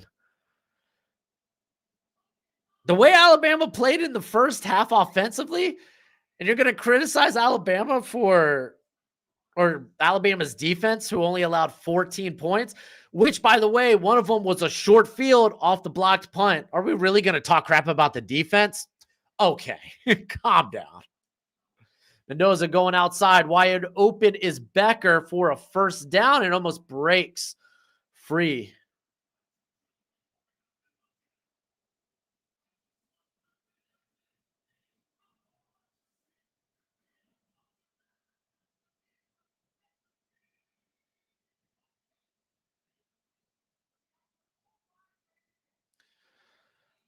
CC, people care because they want their team to be in there, or they feel hot and bothered about a certain team.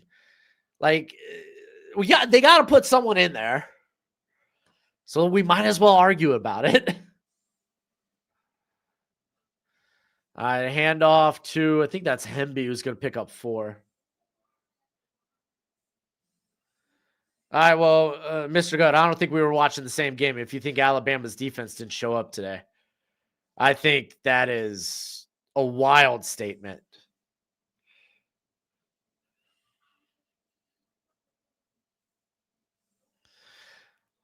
Yeah, dude, the Indiana's moving the ball this half, man. Watch out.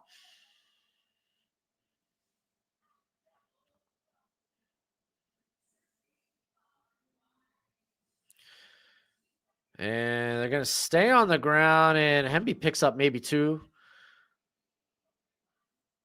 They're going to say he picked up 3, so 3rd and 4.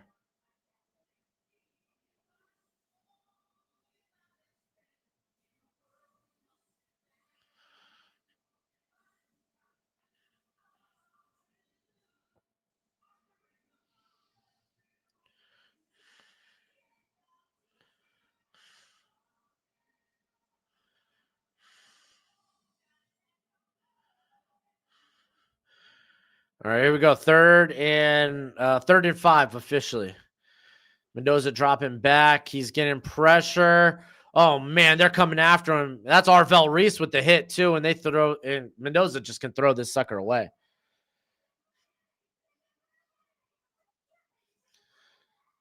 Dude, the Alabama offense. Honestly, in general, the Alabama offense had a rough day. Outside of Jeremy Bernard, I'm out there pointing fingers.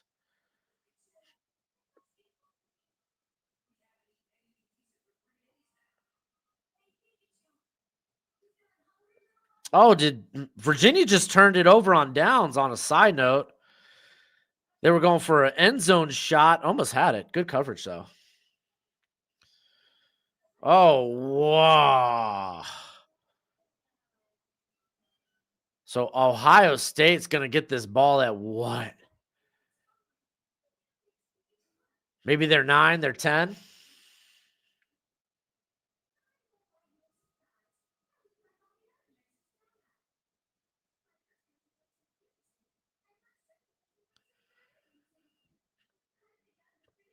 So it's going to be first down Duke after the turnover on downs.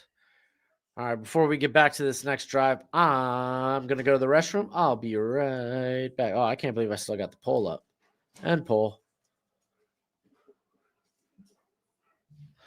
All right, I'll be back.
Coach.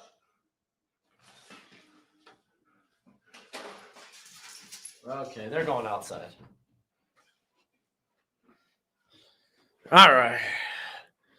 Still waiting to return to action here. Looks like Duke's moving the football. Good for them. Good on them. Again, I think the one thing working in Miami's favor is if Duke wins the ACC championship.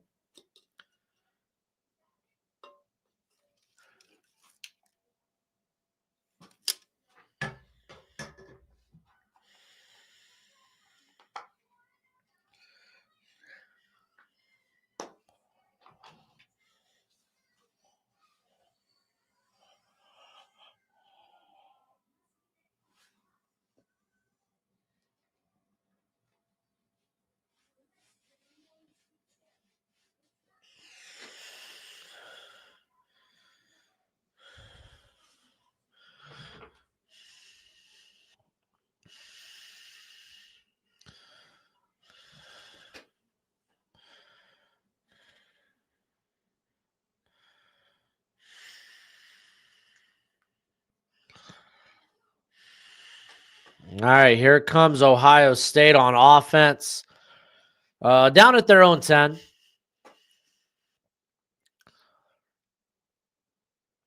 Hand off here to Bo Jackson, who's going to pick up maybe about 5 on that.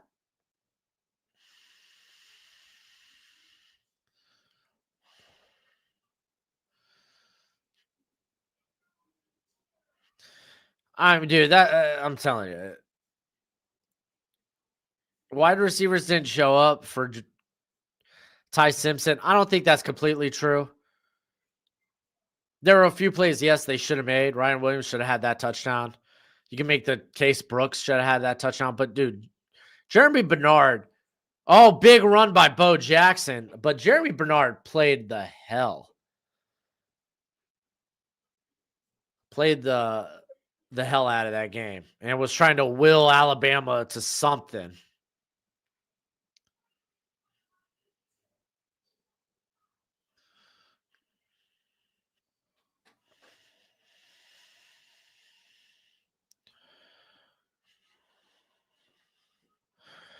All right, 1st and 10 after the nice run from Bo. And Sands going to be dropping back, dumping this off to the tight end. That's Kazmarek.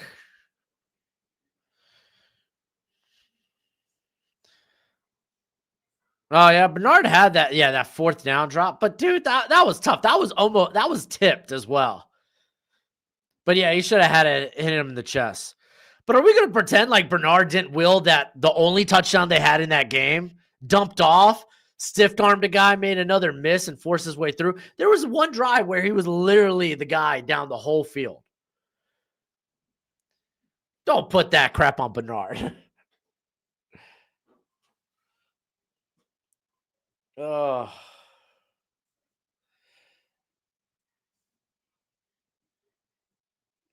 Oh, no. Duke is quite literally fumbling the football. Lucky they rolled up on it. All right, we got 3rd and 5 here for The Buckeyes.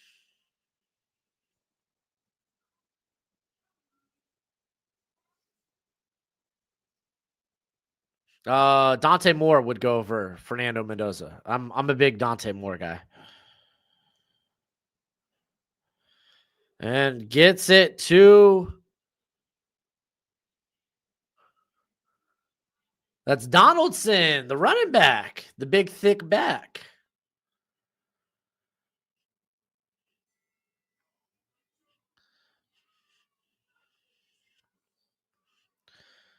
All right. First down for the Buckeyes.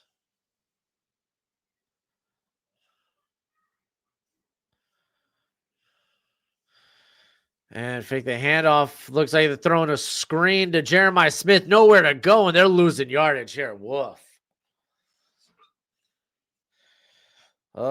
Duke's forced a punt here. 9 minutes left in that game over there.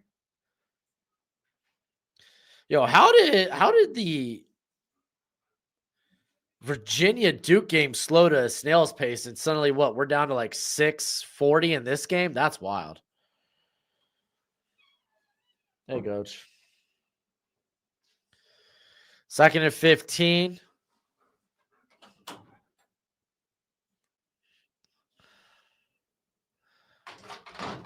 Sands dropping back. He's looking. He's dumping it down to Bo Jackson for a few.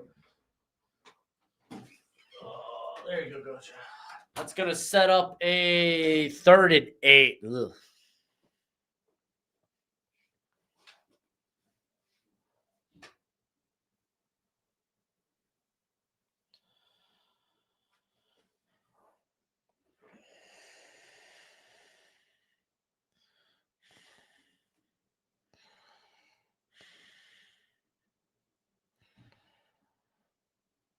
All right, 3rd and 8. You got a tight end and a running back in the backfield. Saying dropping back. He's rolling out. He's dumping it. He's got Carnell Tate for the first down at about the Indiana 41. Nice.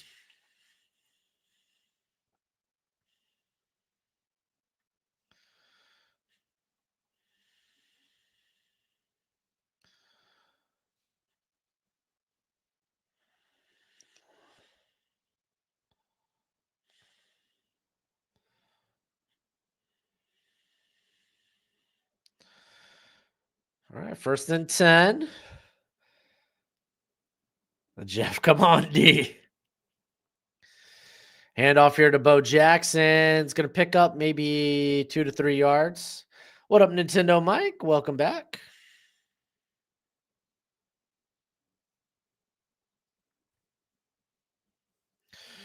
What did you miss? Indiana, man. They've been putting on a show in this first half. They've been moving the ball really well.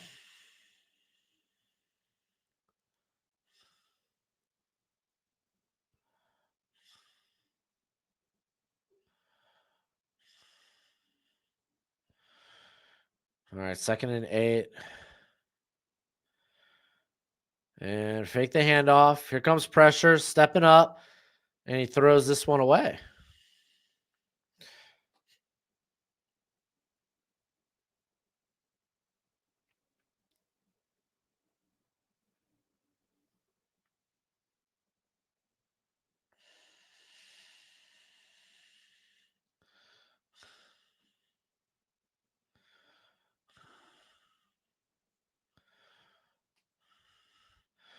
All right, 3rd and 8 for Ohio State.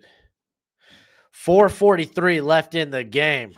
Dude, where did the time go?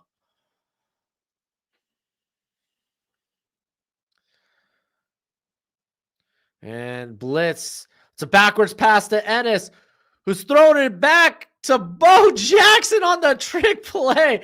I mean, it's going to be short. There's a flag. There's 2 flags. It's going to be 4th and 1.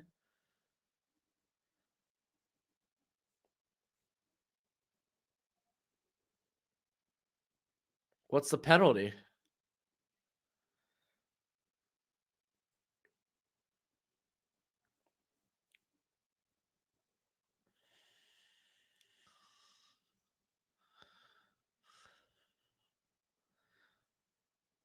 Low block on the defense.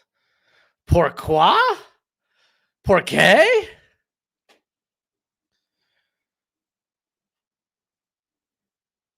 Oh, Kamara goes after the leg. Okay, I see.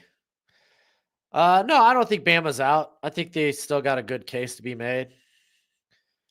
Especially with the president that, okay, the conference championship teams aren't going to be penalized for making their conference championship game and playing an extra game. I think there's going to be there's a lot of compelling arguments to be made for all three teams involved. Bo Jackson, nice run, hard run, picks up about 8.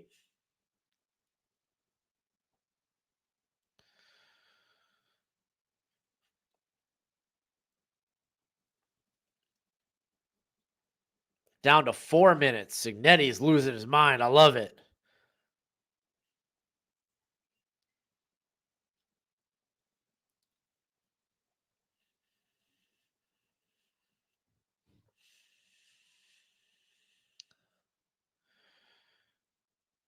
All right, 2nd and 2.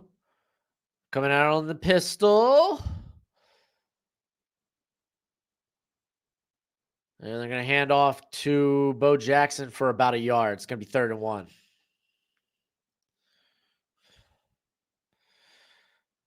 Oh, I think Duke just got an interception. Telling you. Is that Chandler? No, it wasn't Chandler Rivers. It was Weaver.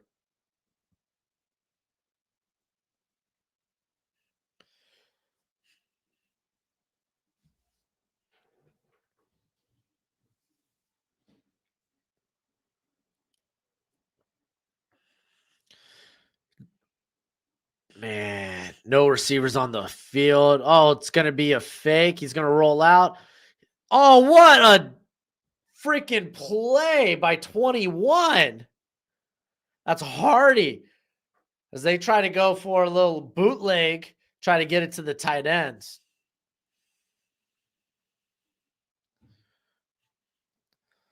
Wow, that was a great play by Hardy.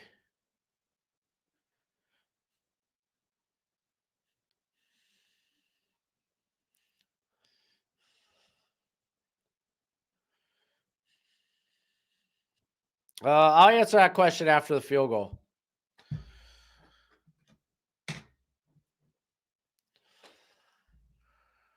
And he shanked it.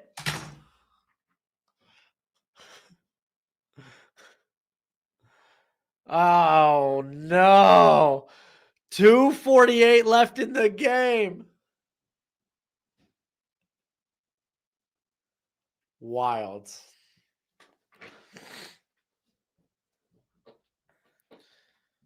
Okay, head-to-head Notre Dame, Alabama. I imagine it'd be close. Like, I'm trying to think of the spread on that game, and I bet you both teams pretty close. Let me see. Because that honestly, that'd be a toss-up for me. Because I mean, in my opinion, we're talking about two teams in similar tiers. I'd put Alabama and Notre Dame in the same tier.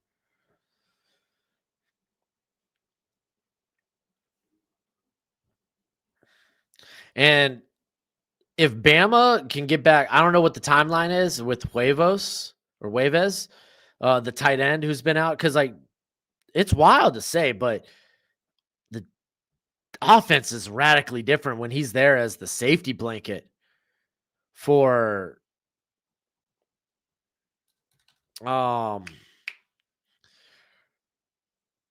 Simpson. Let's do this.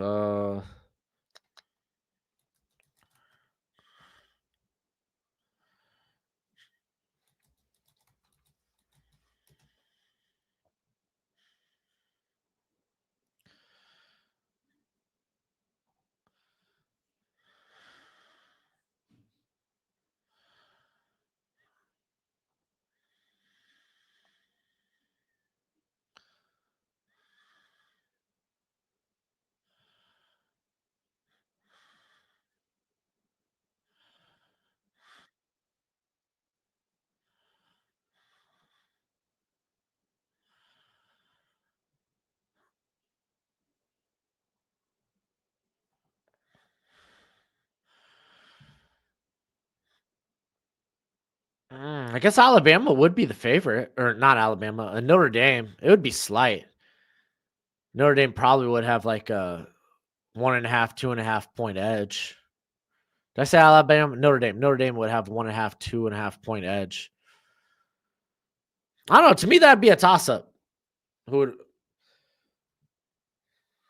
And I am a mouth breather. My nostrils are constantly uh, stuffed.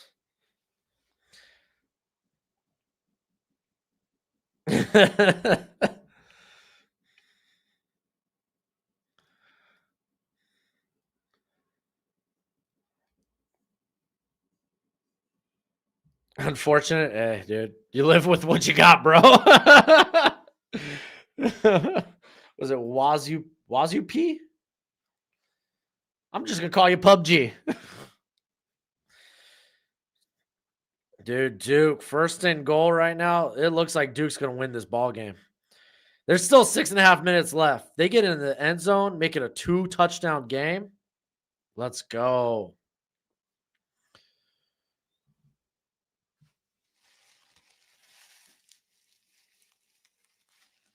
Yeah, I'm gonna call.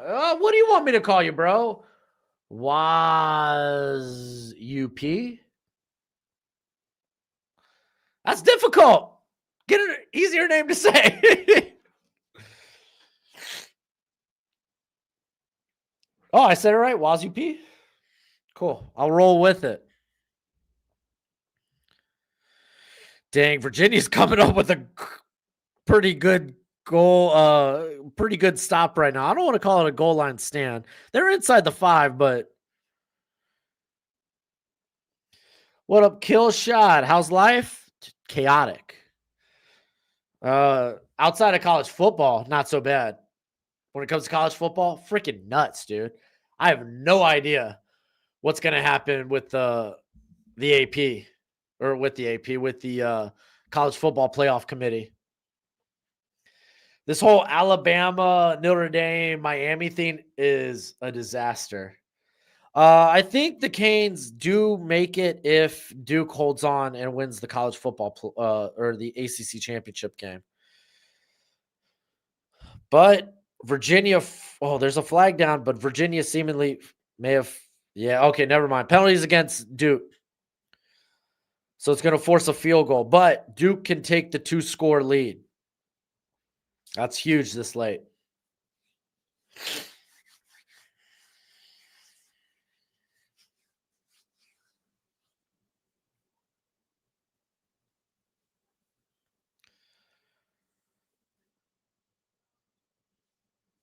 So 5 minutes left. Duke's going to attempt to take a 2-score lead.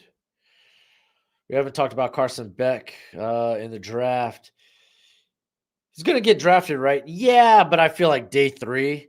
Some team might want to take him back into the 3rd, but I think he's got a good ceiling as a backup in the NFL. So I probably like him best as a early day 3 player, maybe.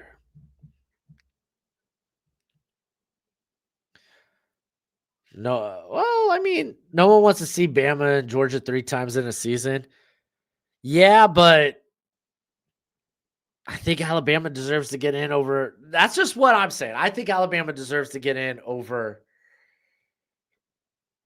Notre Dame and Miami. And I know they did not put on a good show today. I take back to back up for the Dolphins. Do you see? Yeah, Julian saying I think it could be a future first overall pick.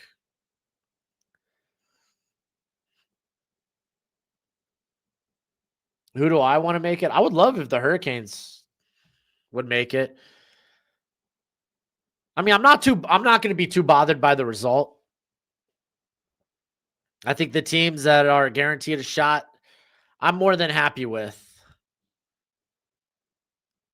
All right, hand off to Black going nowhere. It's going to be 3rd and 10, 3rd and 6.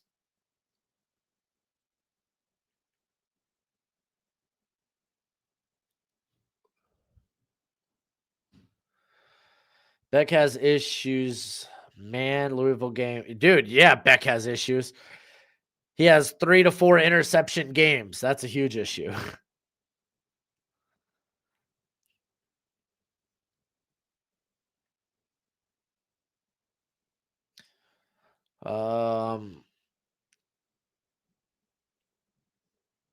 Yeah, and it's not like Beck he doesn't have a high ceiling either.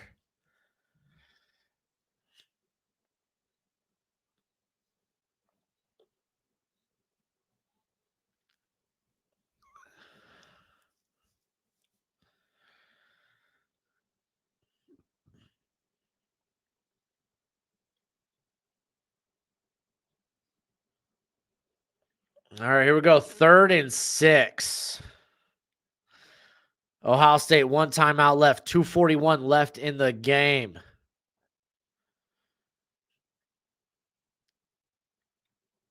Mendoza going deep. He's got Becker, excuse me. Big play. Becker's second big catch of the game. Maybe even this half. I can't recall much of what he did in the first half. Holy smokes. Charlie Becker, have yourself a game. Really good route, too.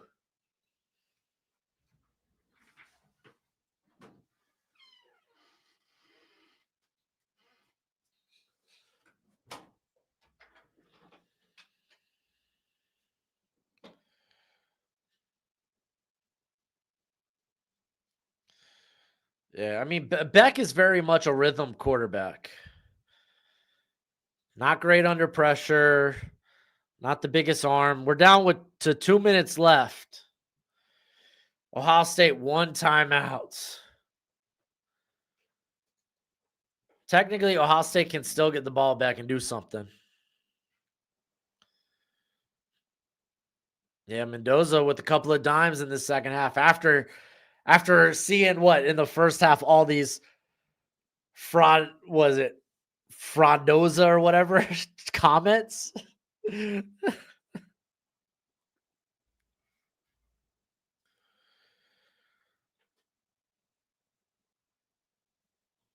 All right, here comes Chandler Morris and friends. They're down 20-10. Do you see Mendoza number 1 pick consideration? Yeah, just because he plays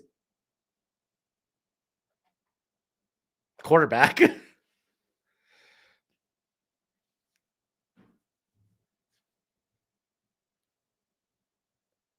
I can understand why he didn't go to Miami.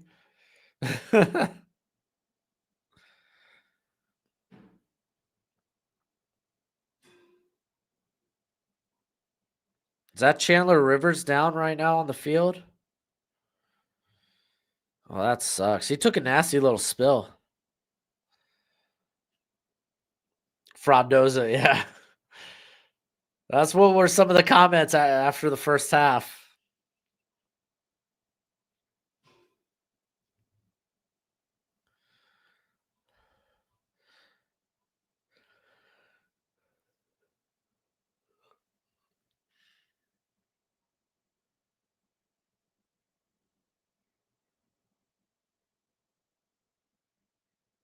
Yeah, I think Mendoza probably made the best decision.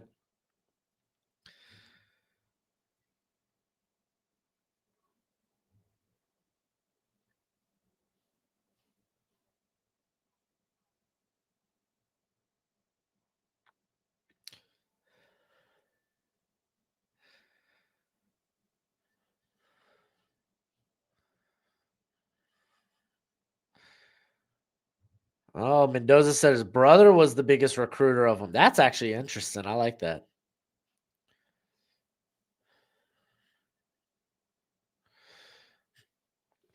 Yeah, right now this feels like Ohio State and Indiana, then the rest of the field. Like Georgia, I think is probably the next team we talk about.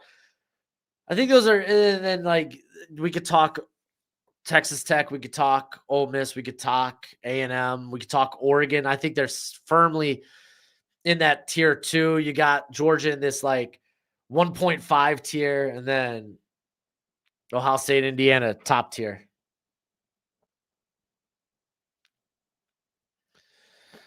I don't even know if Cristobal had a connection with Mendoza.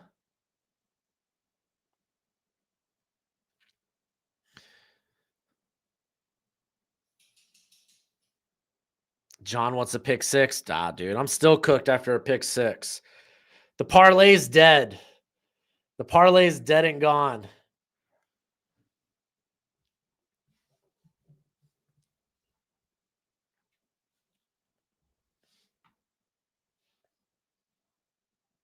The Mendoza brothers are from Miami. Ah, interesting. I did not know that.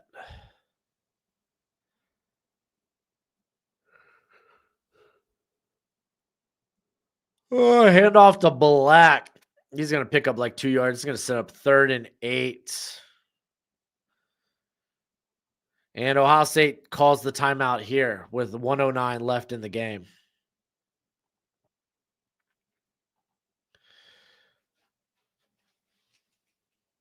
Yeah, went to Columbus High School in Miami, Florida.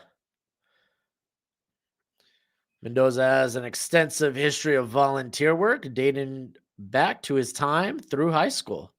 Very nice. Or at least that's what I wrote in the background.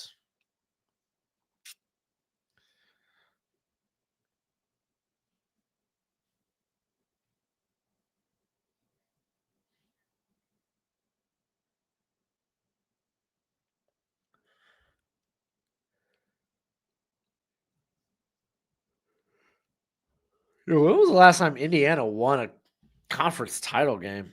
Oh, dude, Virginia right now, they're rolling.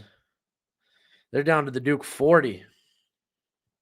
Last time Indiana won the Big Ten football.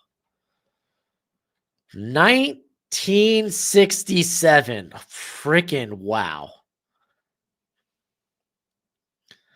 And it was a shared title. Last time they won an outright title was 1945.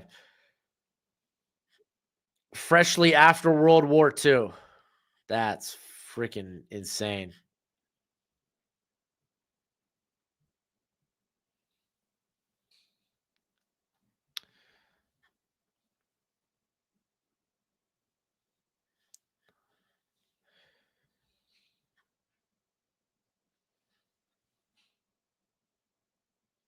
No, Mendoza's mom has ALS. That's wild.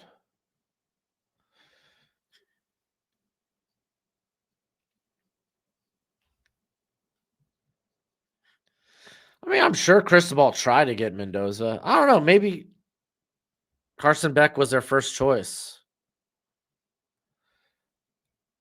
No, I don't believe in my. Why would I believe in my Dolphins?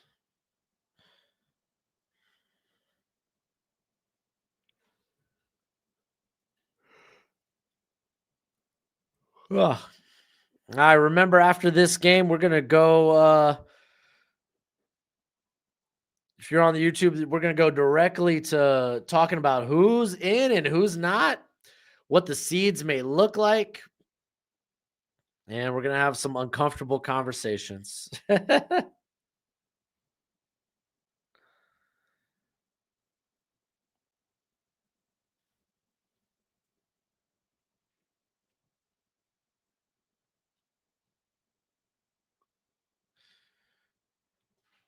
Oh man, Duke's committing all these pass interference calls.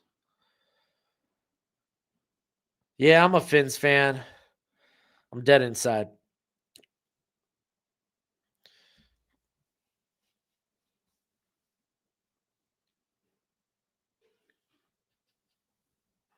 Yeah, no, Indiana, yeah, they're about to be ranked 1. But hey, never say never.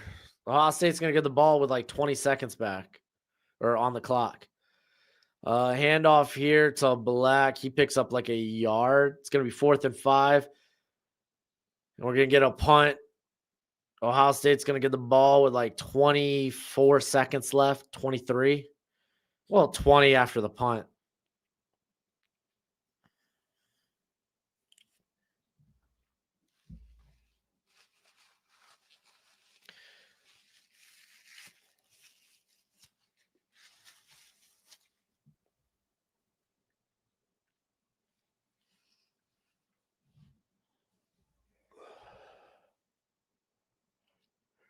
I'm a Jets fan. I'm deader inside. Ah! Sorry, Ricky. All right, so Virginia's going to kick the field goal here to make it a 7-point ball game again.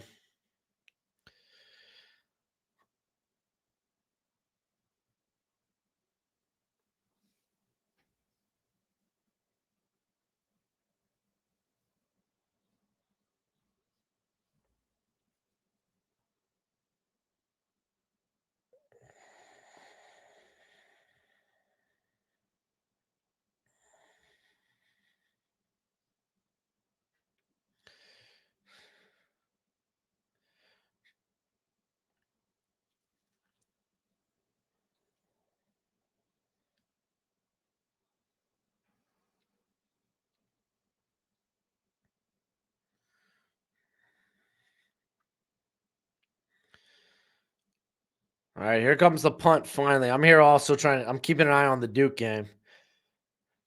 I'm 61 and been a Dolphins fan most of my life, win or lose. Hey, that's it. I mean, I feel you. I've been Dolphins fan as far as I can remember.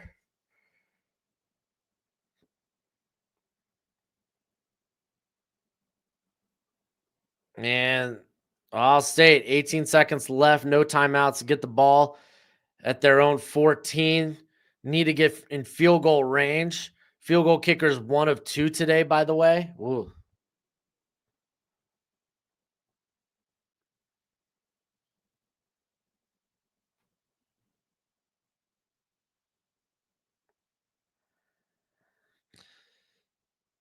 So 3:54 left in the game. Duke has the ball.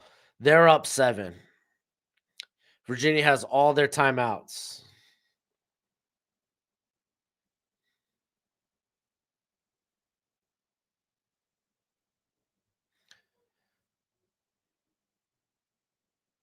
And saying, looking around, he's going to dump it to the back. And I mean, you just burned 5 seconds.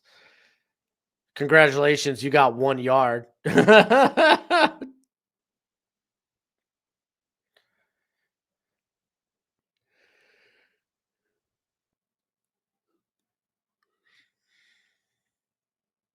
What's the Finns cap looking like? It'll look better after we make some cuts. We could free up potentially like I think like 50 some in cap space.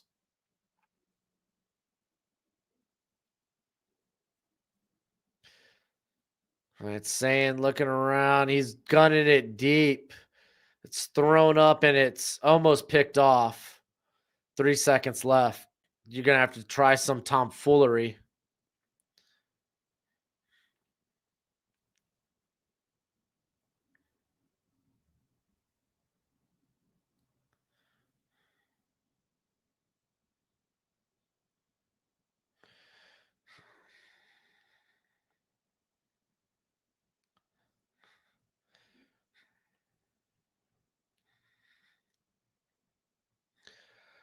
Coaching lost this one? I don't think that's entirely true.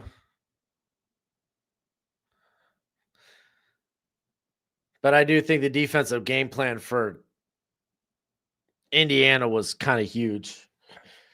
All right, here we go. Final play. And saying throwing it deep. Up for grabs. Caught Jeremiah Smith, but he's going nowhere. Oh my gosh, flat back. That looked painful. And there it is. Indiana. Holy smokes. There's your Cinderella story, boys and girls.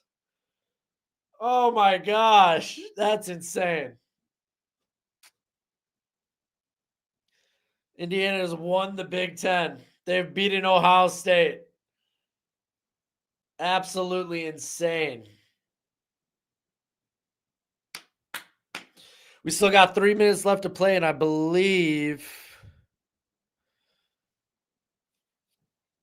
3 minutes to play in the Duke Virginia game.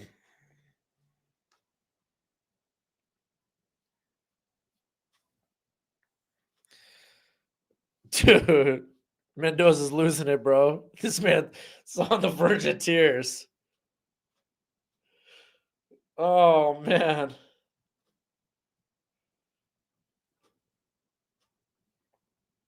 Oh, Mendoza's trying, or not Mendoza. Manessa's trying to make some plays, and he does. First down. Let's go. My gosh, dude, Mendoza's so intense, and I love it. Am I from Florida? No, I was born in Key West. Moved almost immediately to New Orleans for a few months, and then I spent most of my life in Hampton Roads, Virginia, baby. Dude, CC, calling a kid a loser, bro. Grow up, dude. Grow up.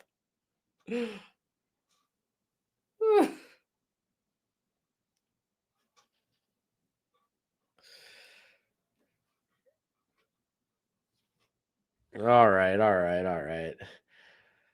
We're gonna move on to the next stream. Yeah, Becker's only a sophomore. That's why he's on the summer watch list for next year.